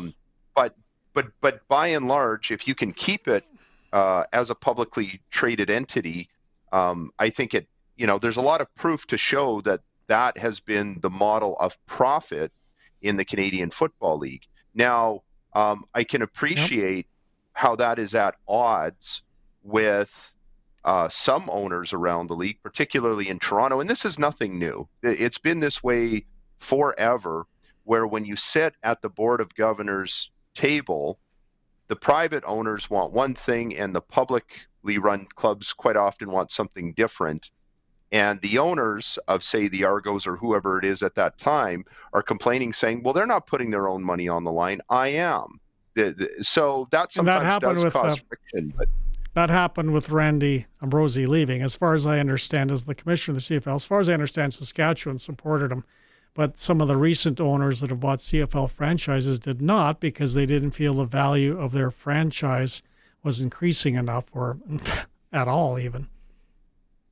I think it runs better publicly, especially if it's been public for so long. But I've never fully understood it. But when the Edmonton Oilers were rescued, when Peter Pocklington in, I'm going to say 1998, sold them to Les Alexander at the time. He was the owner of the Houston Rockets, and they were going to move to Houston. And there was this condition that they had 60 days to match it. And there was a consortium that would have included like thousands of people, but there was concern that that would really hurt the value of the franchise. So instead, they decided to go and find, I think it was like 38 different people who would each kick in $1 to $5 million. So that has an impact, I guess, on franchise value. But in a market like Saskatchewan, I think it's such an outlier and it's so unique. I have a hard time believing that if the Rough Riders were ever privately owned, that you'd get the same buy-in from around the province, which you need. Otherwise, we don't have a franchise. Yeah, I mean, in theory, being a football fan here in Saskatchewan, we should all be Green Bay Packer fans because they're so similar to Saskatchewan in certain ways. However, I became a Minnesota Viking fan because after the Grey Cup, long before you were born, Brendan, after the Grey Cup, the CBC gave us Minnesota Vikings games in Saskatchewan. Joe Kapp was the quarterback from the BC Lions of the Vikings, and Bud Grant was the coach. Of course, won all the Grey Cups in the late 50s and whatnot, early 60s with the Winnipeg Blue Bombers, so I was attracted to that team right away. Plus, I like the fact that the old Metropolitan Stadium in the playoffs, they really froze their butts off, and now, of course, it's the sterile U.S. Bank Stadium. But that's how I became a Vikings fan. But in reality, we should all be Packers fans because they really resemble the Rough Riders in so many different ways. So George Cortez is considered to be an offensive genius, or was considered to be an offensive genius when he was in the CFL. He started coaching in the CFL with the old Montreal Concorde back in 1984, the defunct Montreal Concorde. Bad name, bad logo, bad uniform, but it doesn't matter anymore. He coached in Saskatchewan twice, 2006, as well as 2013 and 14. 5-time Grey Cup champion. He coached in the NFL with the Buffalo Bills. And George Cortez, he's actually a professor. He reminds you of a professor, not me. I'm not a professor, but George Cortez actually is. You had a really interesting conversation, Brendan, with George Cortez. Why scoring isn't higher in the CFL? What did George Cortez say? Well, as you know, I love to romance about the early 90s all the time and what was great about it and what's different now and what's not actually different, but the perception is there that maybe it's different. And so I called him up. He says, call me back tomorrow at this time, but I'm going to give you a little homework assignment. Look up this, this, and this about why it's different. And the big thing that he focused on, I think there was one point in the early 90s when the average amount of offensive plays that a CFL team would run in one game would be just under 70. And today, I believe it's right around, last season, I believe it was right around 55. So you have a lot fewer plays. And so he blames a lot. Now, this is why. And these are things that I think people in the league fully understand. But those of us who don't do it every day and are not primetime experts don't think of. Like George, it's his life. He thinks about this stuff all the time, even today, he tells me. But number one, there's a lot fewer plays because one reason is, and I didn't know this, outside of the three-point convert, they run the clock during the convert attempt when you're lining up for the convert and everything else. And that wastes a bunch of time. They never used to do that. The reason they do that is because they want the game to fall within the 3-hour block, which makes sense. They don't want too many games getting too far out. I think the biggest one that there were two more really good ones. One is they have a 40-second clock in the National Football League. So when the player is tackled, let's say it's a bomb, like 50 yards down to the 10, the moment that receiver is tackled, that 40-second clock is ticking. So they really need to hustle down there to get the next play off. Good point. It used to be that way in Canada. The rules are different because we've got a 20-second clock, but it's an apples to grapes comparison because that 20-second clock doesn't start running until the ref gets the ball lined up and blows it in, right? Right. There used to be a rush to do that, but that has changed. He says there's lots of plays where they just totally dawdle in getting down there, geting set. They're waiting for players to get set. Yeah, exactly. It's very player friendly. I'm sure the players just love it, but it has an impact. And the last part that I really give George a lot of credit for, because another offensive guy, Mike Kelly, he was in Winnipeg for a long time. He thinks that the offensive coordinators today just aren't that good. And George said, no, it's not that. It's really hard to play offense in today's CFL. The biggest reason is because the roster sizes are bigger than they used to be, And so there's just so much rotating happening on the defense. And so you've always got these fresh defenders who are coming in and they're subbing in, and that just makes it so much harder. And his suggested solution was maybe go back to a smaller roster size again, so you don't have that. I can't see any of that happening, although the players might be open to something like that because they'd all get paid more in theory if you have fewer players on the roster. But then you're going to have more injuries and yada, yada, yada. So that was really interesting to hear that from George, because he's basically saying, hey, you might think that I'm a genius and that the players we had in the 90s were superior to what they have today, but that's not really true. They face a lot more barriers today than we did back then. As usual, our chit-chat goes by so fast, and it ends too quickly. But never long enough.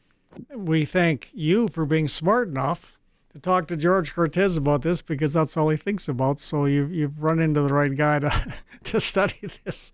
Thanks a lot for joining us on SportsCage, Brendan. SportsCage continues in just a moment. While the Toronto Blue Jays were trying to win their 11th straight game in Chicago today, that would tie a club record. They were playing the White Sox. Lots of Chicago fans cheering for the White Sox. Even the Pope, as we all know, was cheering for the White Sox. But the Jays couldn't do it. They lost 2-1 in a squeaker, so their 10-game winning streak is over. But you're going to lose once in a while. It's going to happen. Let's hope they keep going for the rest of the week. The Sports Ticker brought to you by Extreme Hockey and Sports. Whatever your summer sport is, Extreme Hockey has you completely covered. And Don Hewitt back with the Sports Cage, filling in for Barney. Barney will be back tomorrow, and he'll also be in the Sports Cage Big Chair Friday on game day as the hype starts to build for the undefeated Saskatchewan Roughriders at 4-0, taking on the 3-1 Calgary Stampeders. Joining me now on the cage is our analytics genius. I'm saying genius now. You've moved up to an expert, now to genius, Keith. Because you are a genius, because I read your texts. Quite barely. I wanted to touch on something that Dave Thomas and I were talking about earlier in the show, and that's the absurdity and how upset I get, and I live in Regina, I'm born and raised, when I hear, even on TSN, the Rough Riders called Regina instead of Saskatchewan. And, I mean, that's got to bother you. You're not from Regina. You have driven probably thousands of kilometers over your lifetime to drive to games at now Mosaic Stadium. How much does that irk you when you hear that Regina instead of Saskatchewan, as somebody that comes in from outside of Regina to games? Yeah, I think, Don, on a scale of 1 to 10, that's a definite 12.5. It really does irk me, and not just because it's, it fails to represent the provincial and regional impact that this team has. But I tip my cap to the fans in Regina. The majority of season ticket holders come from the city of Regina, but let's not discount the number of people like myself who can name every gopher along Highway 11 between Saskatoon and Regina. Yeah. And let's face it, there are people who do the trip longer than me, people who come from North Battleford, Prince Albert, from parts of southeastern Saskatchewan. So it's we are Canada's team, A, but B, we are entrenched as Saskatchewan's team. It's a provincial entity. It's a provincial brand. It's something that unites this province together. So I clearly want us to represent the proper name of the franchise. Yeah, and I know Dave Thomas was saying earlier that at the AGM, I believe it was at the AGM, that he was talking to the Rider president and CEO, Craig Reynolds, who said that this season, I believe he meant this season, 60% of all ticket sales for the Rough Rider games are outside of Regina, which is really impressive. That's fascinating. Yeah. That's something I didn't know. I would have thought that it would be the opposite, that you'd have the majority from Regina. That's actually a good sign. I'm not saying people are more committed if they travel a longer distance, but the fact remains for us in Saskatoon and Prince Albert, North Battleford, Meadow Lake, a Rider game is an all-day experience. From traveling either middle of the afternoon, later in the morning, coming back either the next day or later in the evening. So it's a fairly wonderful, courageous, but usually positive commitment for Rider fans.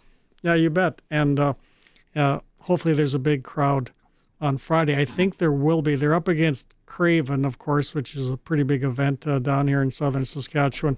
But yeah, I'd expect a very good crowd for 3-1 Calgary and 4-0 Saskatchewan. And I just before we get into some of your analytics, I can't help but notice that really cool painting or picture right behind you. It looks like, is that the Ridgeway kick? I can't tell, but tell me about that painting. It's really cool looking. Yeah, that's the artist is Bresciani. I'm forgetting his first name. It's not Rob Bresciani, but some artwork that he has done in a lot of different sports situations. Oh, okay. But years ago, he did. If you look at the picture, it sort of does the before, during, and after of November 26, 1989, the kick. Ridgeway from ready to get the snap from Poley, Suter holding it to the follow through. And obviously you can't see it, from your screen, but the fans pictured in the stands are actual Rider fans. Individuals could submit their own or family members to be included in there.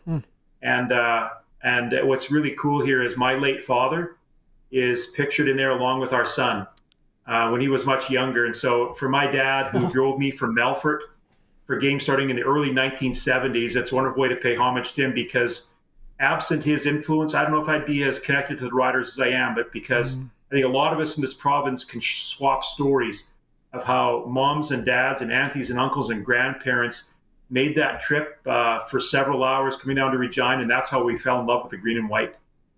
In your opinion, going back through as long as we've been alive and as long as there's been video to see, I guess, in some respects, is that field goal the most famous play in Rough Rider history, or where would you put it? Is it number one? Because it seems to be to me, but I haven't thought about it until just now.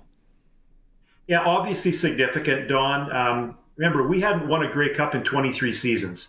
So we had won the first Grey Cup in 66. We had the 11 straight years without making the playoffs in an 8 or 9 team league. We couldn't get out of our way for years. And in 89 and 9 and 19, the magic happens. I would put 2 other events in my mind that are quite high on that list. Number 1 was the 1963 Miracle at Taylor Field. I was not alive for that. My late father talked for years about people who were coming back streaming into the stadium when the Riders overcame a 35-9 deficit in the first game with a total point and won 39-12 in the second game, and won the two-game series 48-47. The second game, and again, for a lot of fans, maybe it's not important for them, but for me it was August 18th, 2007. It was the blackout game when we beat Edmonton, when the power went out for well over an hour, and 12,000 fans stayed after a pouring torrential downpour and stayed in the stands, watched the Riders come back, and that put us up to a 6-2 mark. 2 weeks later, we won in the Kerry Joseph quarterback draw against Winnipeg, went 7-2, and won the Grey Cup that season. Well, I was like you. I stayed. I know you would have for sure. And it was sort of like when we came out and got back into our seats, I looked across the field at the other side of the stadium and the people to my left and right, and I thought, these are the diehards. These are the people. And the Riders, I think they sensed that and they won it for them. There are a couple times in the history of this franchise where I feel that the fan, whether it's the enthusiasm, the juice, the culture of the crowd, propelled the Riders to victory. That was a game the Riders were not going to lose. Yeah. I recall hearing interviews by both Edmonton and Saskatchewan players. They heard the 12,000 fans shouting, "Let's go Riders, let's go Riders," while they were getting dressed in the locker room. It came out, and it was, we were down by 5 before the break, came and scored 12 unanswered points and won 39-32 over Edmonton. Wow, what a great memory. Well, let's go to some of your analytics. Of course, the Rough Riders are coming off a bye week, and that's the first, of course, Keith, of 3 byes for Saskatchewan this year. how did Saskatchewan fare compared to the rest of the CFL teams in terms of bye-week distribution? Excellent question, Don. Maybe this is our year that maybe we owe a holiday gift or some rider merchandise to the schedule maker, because the schedule maker was really kind to the green and white. We've got our buys in weeks 5, 10, and 16. Again, I'm not in the boardroom or in the locker room to know what the team wants in terms of bye weeks, but to me, that's a wonderful distribution. You've got a steady rhythm and a steady cadence. You play 4 weeks, get a bye, play another 4 weeks, get a bye, play 5 weeks, get a bye. Unlike other seasons where we've had long stretches where we played maybe 10, 12 weeks in a row, this is conducive for the riders because to me it will bring in some rhythm and some cadence to the whole team's composition. Yeah, maybe Greg Reynolds, paid somebody off or something. I don't know. But having a good bye week is, if I recall, having some decent bye weeks has paid off at the end of a season, hasn't it? Like Winnipeg got the first one this year, and I thought, what a bad one. Like, you're not banged up yet. Go ahead, sorry. It's a situation, again, if you look back through the past, that's been about 8 or 9 years where we've had teams getting 3 byes in a season. We've had some years where it's been pretty abysmal. This year, again, I'm happy with where we're at. Again, this is, I guess, the year that we were able to get the benefit as opposed to the burden of the bye week distribution. Now, we had your good friend Jock Newman and my friend Jock Newman on SportsCage last week, and we were talking about how June isn't and doesn't appear to be a good month to draw football fans. The fans seem to be coming back a lot more in July. If you look at the situation, like the Prairie teams do well, obviously hosting Grey Cups. They wanted it moved up in Winnipeg because of possible weather problems. It's to be played on the 16th of November, and they've got the 3 byes. So I was saying to Jack, and Jack was making all very good points about this, and he was right about everything he said about June football, but I said, I don't really know what they can do. So whenever I don't really know what should happen or what can be done, I go to a smarter guy and ask him, which is you. So if you were like, running the schedule, how would you get around this problem? Well, good question, Don. 3 things I would do. Number 1, I would start the season on July 1st or around there. To me, it's Canada Day. It has, I think, a natural connectivity for probably the only sports league that I know of that is purely Canadian. So I would do that. The benefit, by the way, of starting in July is that we avoid any crossover with the Stanley Cup or with the NBA championships.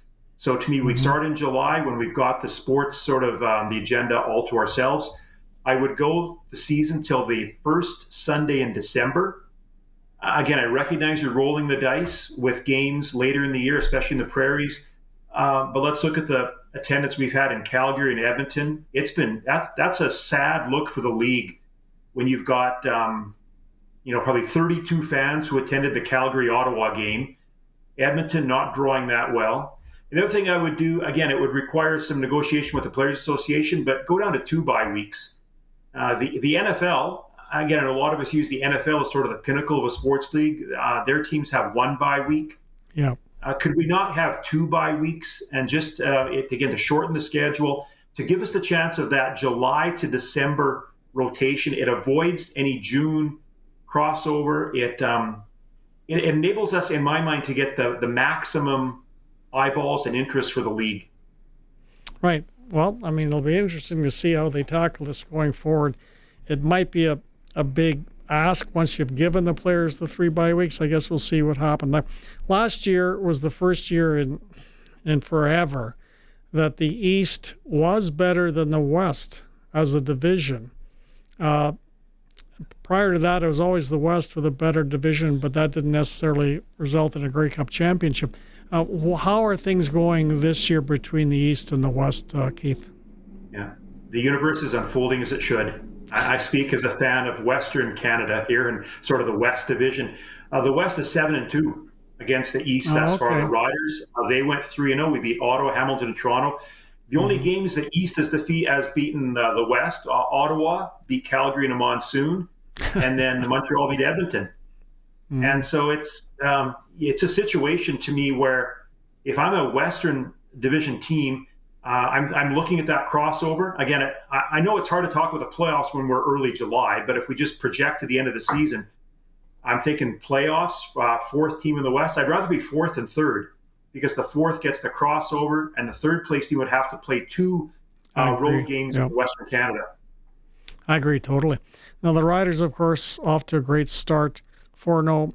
Your computer model projections, what are they for the Rough Riders over the course of this season? Where does the computer think they're going to end up? Computer still has some Rider glasses on. Still projecting the team to finish 14-4. Still projecting us to finish first, to play Hamilton in the Grey Cup. But watch out for Calgary. Calgary, by virtue of we've had very few games thus far in the season, so we're dealing with a sparse amount of data. The model this past week skyrocketed Calgary from about 3% to about 23%. There's a probability of winning the Grey Cup. So welcome, Rider Nation, now to maybe the real start of the season, because we've got a gauntlet of games upcoming where, to me, there's no free spaces on the bingo card, especially Friday night home to Calgary. Again, I don't know if we're going to get the Stampeders who basically gifted a game to Ottawa, or the Stampeders who steamrolled the Bombers a week ago. Well, the computer isn't a person, but if your computer model was a person, that person, i.e. computer model, must have been shocked at the Stamps pounding Winnipeg. In fact, I thought the final score made Winnipeg look better. Yeah, the computer had Winnipeg as an obvious favorite in that one. The computer is making us, Donna, a 4-point favorite home to Calgary on Friday night. Okay. As a Rider fan, and maybe it's just me, it's my years of following this club, I am nervous about the game. Don, if you look back the past 5 seasons, from 2021 onwards, and you look at the first 4 games of each of those seasons, so that's 5 seasons, 4 games each, that's 20 games. The Riders are a collective 17-3 in the first 4 games of every season since the pandemic. Sadly, right? It seems right after that we hit the skid rails and the season goes in the toilet.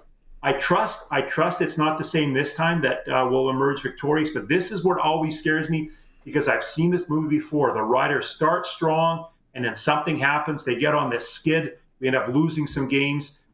Having said that, this Calgary game, in my mind, is a pivotal game. Defeating them, we only played them twice. That'll give us obviously some opportunity of winning the tiebreaker against Calgary. That's why, again, I'm excited, but there's a lot of nervous energy right now as I think of the Friday night game in Mosaic.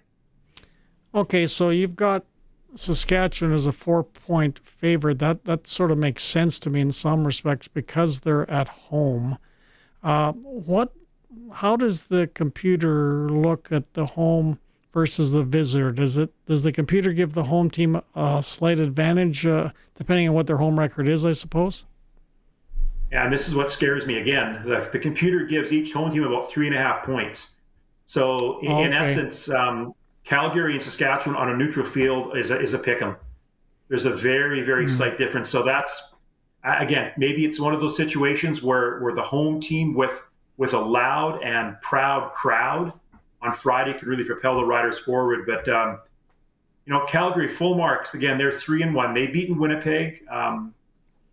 They had a situation, obviously, where they stubbed their toe against Ottawa. But, hey, they're 3-1 for a reason. And, they defeated Toronto in Toronto the same way we did. It's going to be a good match.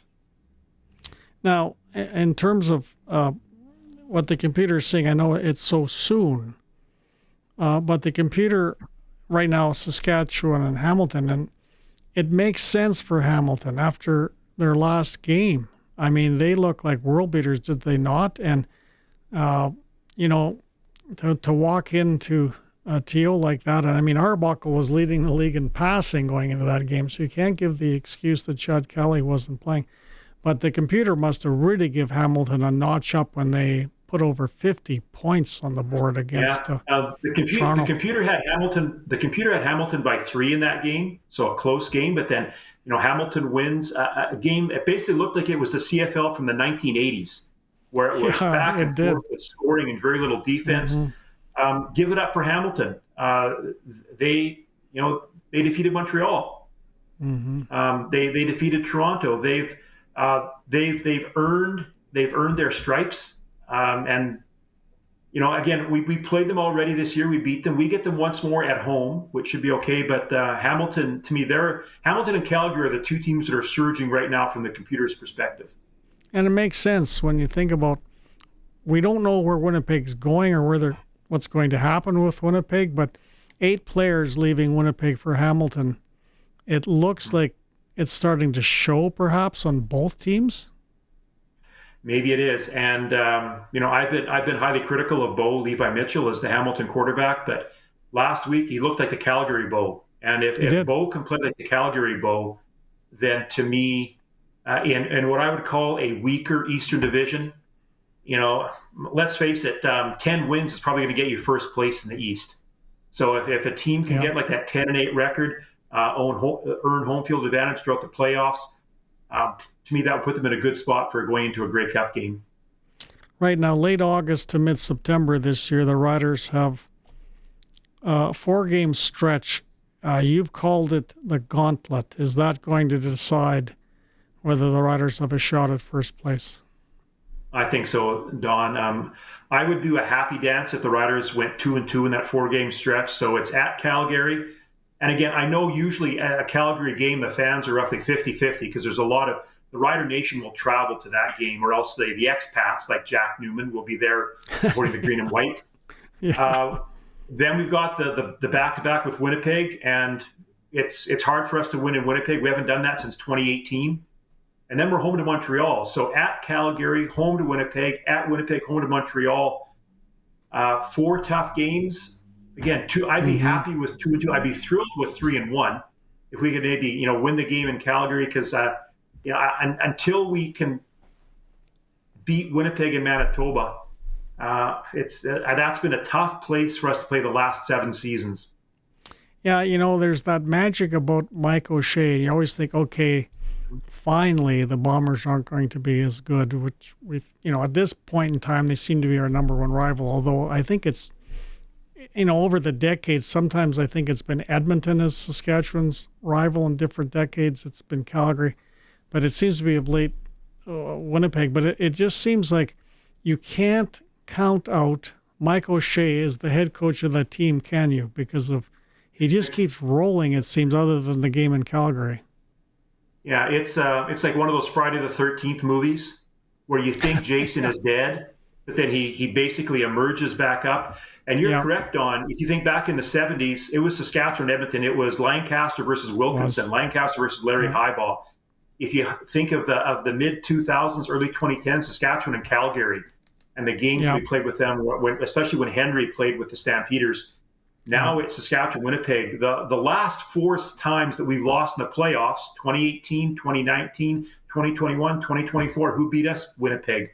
Winnipeg has knocked us out the last 4 times we've been in the playoffs, and that's they are the first team in CFL history to knock us out in 4 consecutive playoff appearances. Right, and if you go back to the 60s, it was Calgary. Calgary had, Terry Evans and Peter Lisk against Ronnie and George. Calgary was the team that we had to beat to the Grey Cup in those days. So it's sort of interesting but it's always a prairie team. It's always a prairie team, one way or another, that's our rival. It's never BC out in the left coast. I don't know who the heck BC's rival is. Farhan Lalji, I'll ask him on the next segment. Who's BC's main rival? That's a good question, because BC, to me, I think you always look in the Labor Day weekend, which is like, to me, that's the high water mark of the regular season. You got Edmonton, Calgary, you got Saskatchewan, Winnipeg, you got Hamilton, Toronto, maybe Ottawa, Montreal. BC is like the misfit toy. It doesn't have a dance partner on Labor Day weekend. And think back, Don, you mentioned about the 1960s. Again, I hark back to my late father, who talked for years about George Reed versus Wayne Harris. Yeah. If you wanted to see best on best, that to me was one of the best, I would say the best running back in league history against one of the best linebackers in CFL history. I agree totally. I remember one hit between the two of them that echoed through Taylor Field. Well, we've run out of time. Great job. Just love having you on, Keith, and you have a good evening. Sports Cage will continue in just a moment. And Don Hewitt back here with the Sports Cage, and we're very happy to welcome Farhan Lalji from Boston, who joins us on Sports Cage. Farhan, as far as I'm concerned, you are the most dedicated Sports Cage contributor of anybody, by far of anybody, because A, you're joining us from Boston on a family holiday, and B, I can't remember if it was 2 years or 3 years ago, you joined us on Sports Cage from a boat in the middle of the Mediterranean Sea, somewhere like that, when you're on holidays. And talk about dedication, Farhan. Most people won't do this on holidays, and you are dedicated to Sports Cage. Oh, I definitely love doing the show. And yeah, last year we went on a European trip with my family. This is a little more, vacation/business, because my son's visiting a bunch of Ivy League schools and some other schools in this part of the country, and going to football camps and getting a chance to meet coaches. And I brought my daughter and wife along just, for kicks. But, nice. The downside to that is my wife booked a duck tour right in the middle of when I was supposed to come on sports, on the cage. And so I'm like, oh, no, right when we were on it, because I'm used to doing this show on Friday. And so I wasn't thinking. And we were literally in the middle of the water on this thing, and the tour guide who's a comedian, did a fantastic job of the tour, but he was nonstop talking. So I'm thinking, there's no chance for me to sneak this in during this tour. So and then we got traffic. It was supposed to be an hour and 20-minute tour.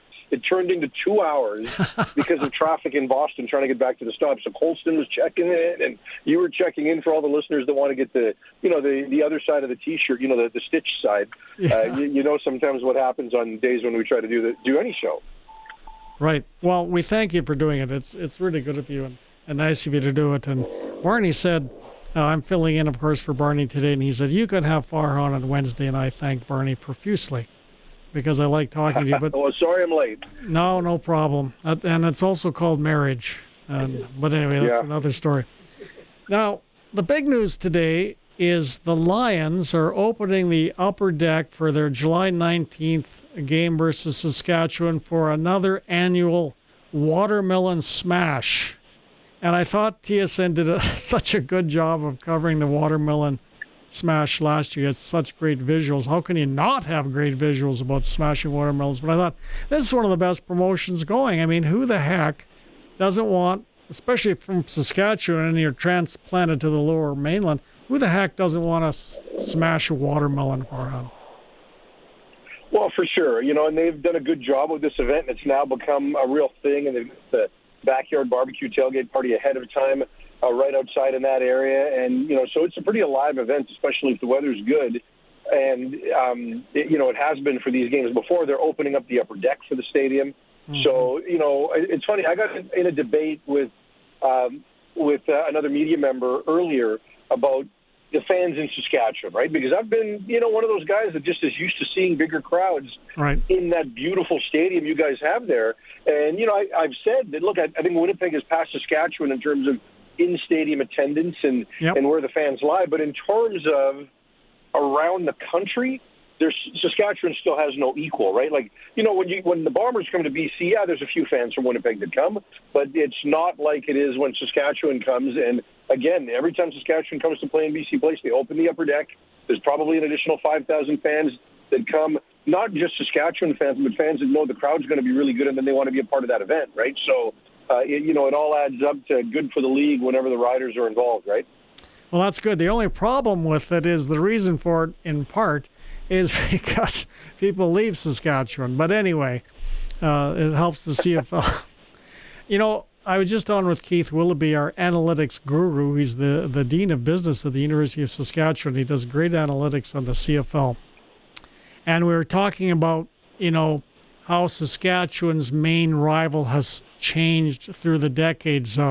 we went back to the 60s, and probably their main rival in the 60s was Calgary. Through some of the 70s, it was Edmonton. There's been other eras of late, particularly because they've been so good in Winnipeg, and because we haven't been able to, or nobody's been able to beat them for 5 years in the West, has been Winnipeg. Winnipeg should be our main rival here geographically, but really it's sort of, rotated amongst the other prairie teams in the CFL. Now, there's only one team in the West that's not in a prairie province. It's because you have beautiful oceans, beautiful mountains, beautiful forests, but you're not a prairie province. So, I mean, I don't know if that's isolating in some respects in the football world, but that market so well. Like, if the Lions have a main rival, who would you say they are? It's a great question, and you probably go through that as well. I remember having this conversation at one point with Canuck fans, right? And Edmonton was so bad for so long that, I had people in Calgary tell me that we think Vancouver's kind of a bigger rival for us. When Jerome Ginland and Trevor Linden and Marcus Naslund in that era 20 years ago, and then obviously when both teams are good, it's going to be the Battle of Alberta. And it's the same thing in the CFL that, when one of those teams is really, really bad, then, maybe the rivalry bends a bit. But as soon as the teams are of equal relevance, then Edmonton-Calgary is going to be a thing. And same thing with Winnipeg-Saskatchewan. So for us, it really depends on, who the team is at that time that's strong, right? So, yes. And sometimes there's other things. Like, for example, this year it's going to be Calgary. Just because of Vernon Adams and how good he was in BC for a couple of seasons. And, the one thing with Vernon is he really, really ingratiated himself in a positive way amongst the fan base here. He was legitimately involved, just like he's now become in Calgary. So when he comes back, it's going to be a thing. I think there's been, I don't want to say it's necessarily a rival, but Saskatchewan over the years has just always been a big game. And, Winnipeg now has been able to dominate BC in recent years, especially at BC Place. So, there's something to that. It was disappointing for the Lions that they had the game against Winnipeg 2 weeks ago, and Nathan Rourke couldn't play because that really took some luster off that. But, I probably would say for this year, and it'll change, it's Vernon. And then if we ever get to a 10th team and that team is in the Maritimes, it's probably going to be that, at least as far as Labor Day is concerned, as far as a coast-to-coast rivalry, because right now BC is left out. And when Ottawa didn't have a team, BC would play Montreal, but then Ottawa got there, was a natural rival. So, you'd love to see a BC Halifax, even though the fans aren't necessarily going to travel, but just the coast-to-coast dynamic of that on Labor Day, at least, will be fun, even if it's not a rival. Well, we can only hope that someday the Maritimes will get a team, because it would sure help with 10 and going coast-to-coast. Now, last week on SportsCage, I believe you were on Thursday. That night, the Bombers were playing in Calgary, and you called a Calgary win, and I didn't know of anybody else that did that other than yourself. And I just wanted to ask you, how did you come to that conclusion last week that you thought ahead of time that Stamps would beat the Bombers? Well, number one, gut feel, which, is not necessarily something you want to bet your house on. But I just felt that the way the organization in Calgary was trying to make a big deal about that one particular event, the inaugural Stampede Bowl, and, communicating with Vernon, I got the sense that it really mattered a lot more to them. And then Vernon's had success against Winnipeg, right? So I did get the sense that if they could just find a way to protect, and that was the one piece I wasn't sure about, because Calgary's offensive line has been up and down. They've been banged up. I didn't know what we were going to get there.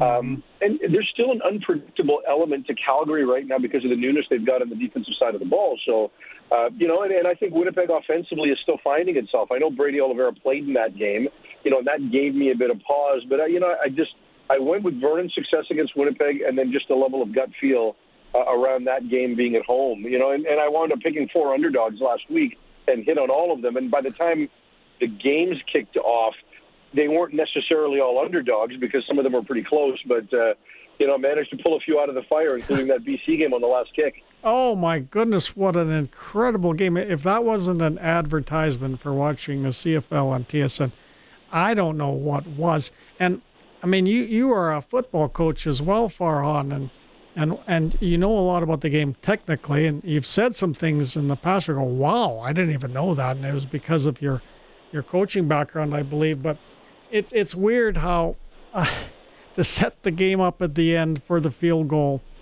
Montreal made that mental error of tagging the receiver on the ground.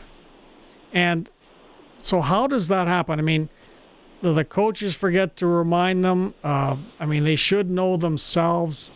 They do it with, what was it, 0.2 seconds on the clock or something. They tag the receiver. I mean, how do you explain that when you're the head coach of Montreal talking about it afterwards? Well, look, I don't think you necessarily expect that situation to happen because it was clear Montreal was playing for the Hail Mary. When it got to 3 seconds to go in that game, you don't think there's enough time to complete a pass, go down, and still have time left on the clock. So I don't blame Montreal. So you don't discuss the tag 'em up situation in that play because you can see how many of the secondary players are back deep into the end zone. You think it's going to be a Hail Mary, and that's it. You're instructing your players to just knock the ball down. Don't try to pick it off. Don't be a hero. Don't tip it up in the air. Just knock the ball on the ground. And I know that the Lions kind of gave some credit to Javon Catoy for catching the ball and then falling into some defenders. Oh, he fell into them. Oh. Well, so that was kind of the suggestion that he went to them, and forced them to touch him. I think that's nonsense. I think Javon should have caught the ball and fell down immediately and given himself up, because you can go back on replay and clearly determine when that happened. It didn't happen that way. He actually took 3 more steps forward and kind of fell forward, and the defenders were there. I don't know that he actually leaned into a defender or anything like that. I didn't see that. Because you are allowed to, so you're allowed to give yourself up. If you look at the play again, he catches it and takes 3 more steps while falling. It was needless. Catch it, fall, and you've got a 47-yard field goal right there for Sean White to make. So, there was a lot of nuance to that play, and, the controversy around it was, did the clock start late? And it clearly did, right? Like, the Lions got lucky there because the clock started at least a second after the snap, and that gave them the opportunity. I mean, when he went down, if you look at the replay, there was not just 0.2 seconds. There was 1.2 seconds left on that play, which it's just not physically possible to run the play like that. So there was a lot of nuance and question around that play, but for the Lions, it turned out. Well, the Alouettes might replace the guy that runs their clock. I don't know. Because usually it's the other way around. There's a home field advantage. What's that? The league pays for all those guys. The league pays for the clock operators, the off-field officials, the statisticians, even though the home team provides them. So knowing Jason Moss, he probably went up there and said, what the hell? Probably. How big of a game? I mean, Montreal's got a pretty good defense.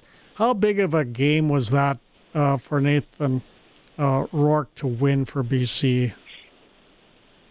Yeah, it was massive, right? Because the Lions had a 4-game stretch of really good teams, right? 2 against Winnipeg, 1 against Saskatchewan, and then Montreal. And you can't come out of that 0-4 and just use your quarterback as an excuse. And I just think the Lions, the roster in the room and the franchise is so about Nathan right now. I just don't believe they can function without him. They just can't. Their quarterback situation is not good enough without him. I thought in the first half of the game he played very well. The Lions took a bunch of needless penalties throughout that game. People want to talk about the Piola Stage penalty on the field goal that gave the Lions good field position after the kickoff. But to me, the Lions are the team that took so many penalties during that game, including on the scramble that Rourke had for the touchdown late in the half. Needless hold. Nathan gets around that edge without it. And then in the third quarter, it felt like Montreal really had things figured out, probably until the last 5 minutes, right, when he was able to hit Stanley Berryhill for the big touchdown and then make a couple of plays on that final drive. So for him to finish with 350 yards, for him to gut through the win, because you could tell he was dealing with something. Again, he was limited in practice today because it's still not 100% healed. He talked about after the game about how this is going to be a long trip home because he knew he was going to feel it. So, for a lot of reasons, he needed it. The franchise needed it. They had to stop the bleeding, even if it wasn't necessarily a Picasso. Well, one quick last question. How many hot dogs have you consumed at Fenway Park so far? We didn't get to Fenway. My son and daughter aren't necessarily big baseball people. My wife has been to Fenway before with me, and she said, "You want to go to Fenway? You want to go to Fenway?" And so they weren't dying to go. So we just We're going to go run our way to New Hampshire. He's going to camp some more, so we're going to eat some nice seafood. Paul Lapalisse has recommended some fantastic restaurants because he spent a lot of time in his early stages of his coaching career in Portsmouth, New Hampshire. So that's where we're going to be. He began his coaching career there with Ryan Day, the Ohio State head coach, and Chip Kelly, coached in the NFL and is coaching at Ohio State right now as well. So they were all kind of beginning it together. And so Paul gave me some great advice. So there won't be hot dogs at Fenway. I thought you were going to ask me about Joey Chestnut and the hot dog eating contest in New York. My wife or my daughter and I got there the day after the front. We're still about it. Oh, did we lose Farhan? Okay. We got to go anyway, Farhan. You enjoy New Hampshire. I got a feeling New Hampshire you'll have better food than a hot dog. But thanks for joining us. Thanks for joining us on your holiday with SportsCage. We really appreciate it, Farhan. SportsCage continues. You bet. SportsCage continues in just a moment. And big news out of the SJHL, hot off the press. Thank you to Colson. The Melville Millionaires announcing that Logan Maxwell has joined the hockey club as the assistant coach. 3 games in the CFL this week. 3 teams are on byes. The first game, of course, the big one, Friday night at Mosaic Stadium as the Calgary Stampeders roll into town, and they are coming off that beating of the Winnipeg Blue Bombers. Of course, the kickoff is 7 o'clock. Saturday, Ottawa plays in Hamilton. Ottawa's 1-4. If they lose that one, is it getting a little hot for Bob Dice in Ottawa? I don't really know. But Ottawa's got to win a game one of these days. And, of course, BC plays in Edmonton on Sunday. That's a big game. BC 2-3, Edmonton 1-3. That's a big game because the winner's going to move right up the bracket in the standings, and the losers are not going to look great. Anyway, that's all the time we have tonight for SportsCage. Barney is back tomorrow. Have a good evening.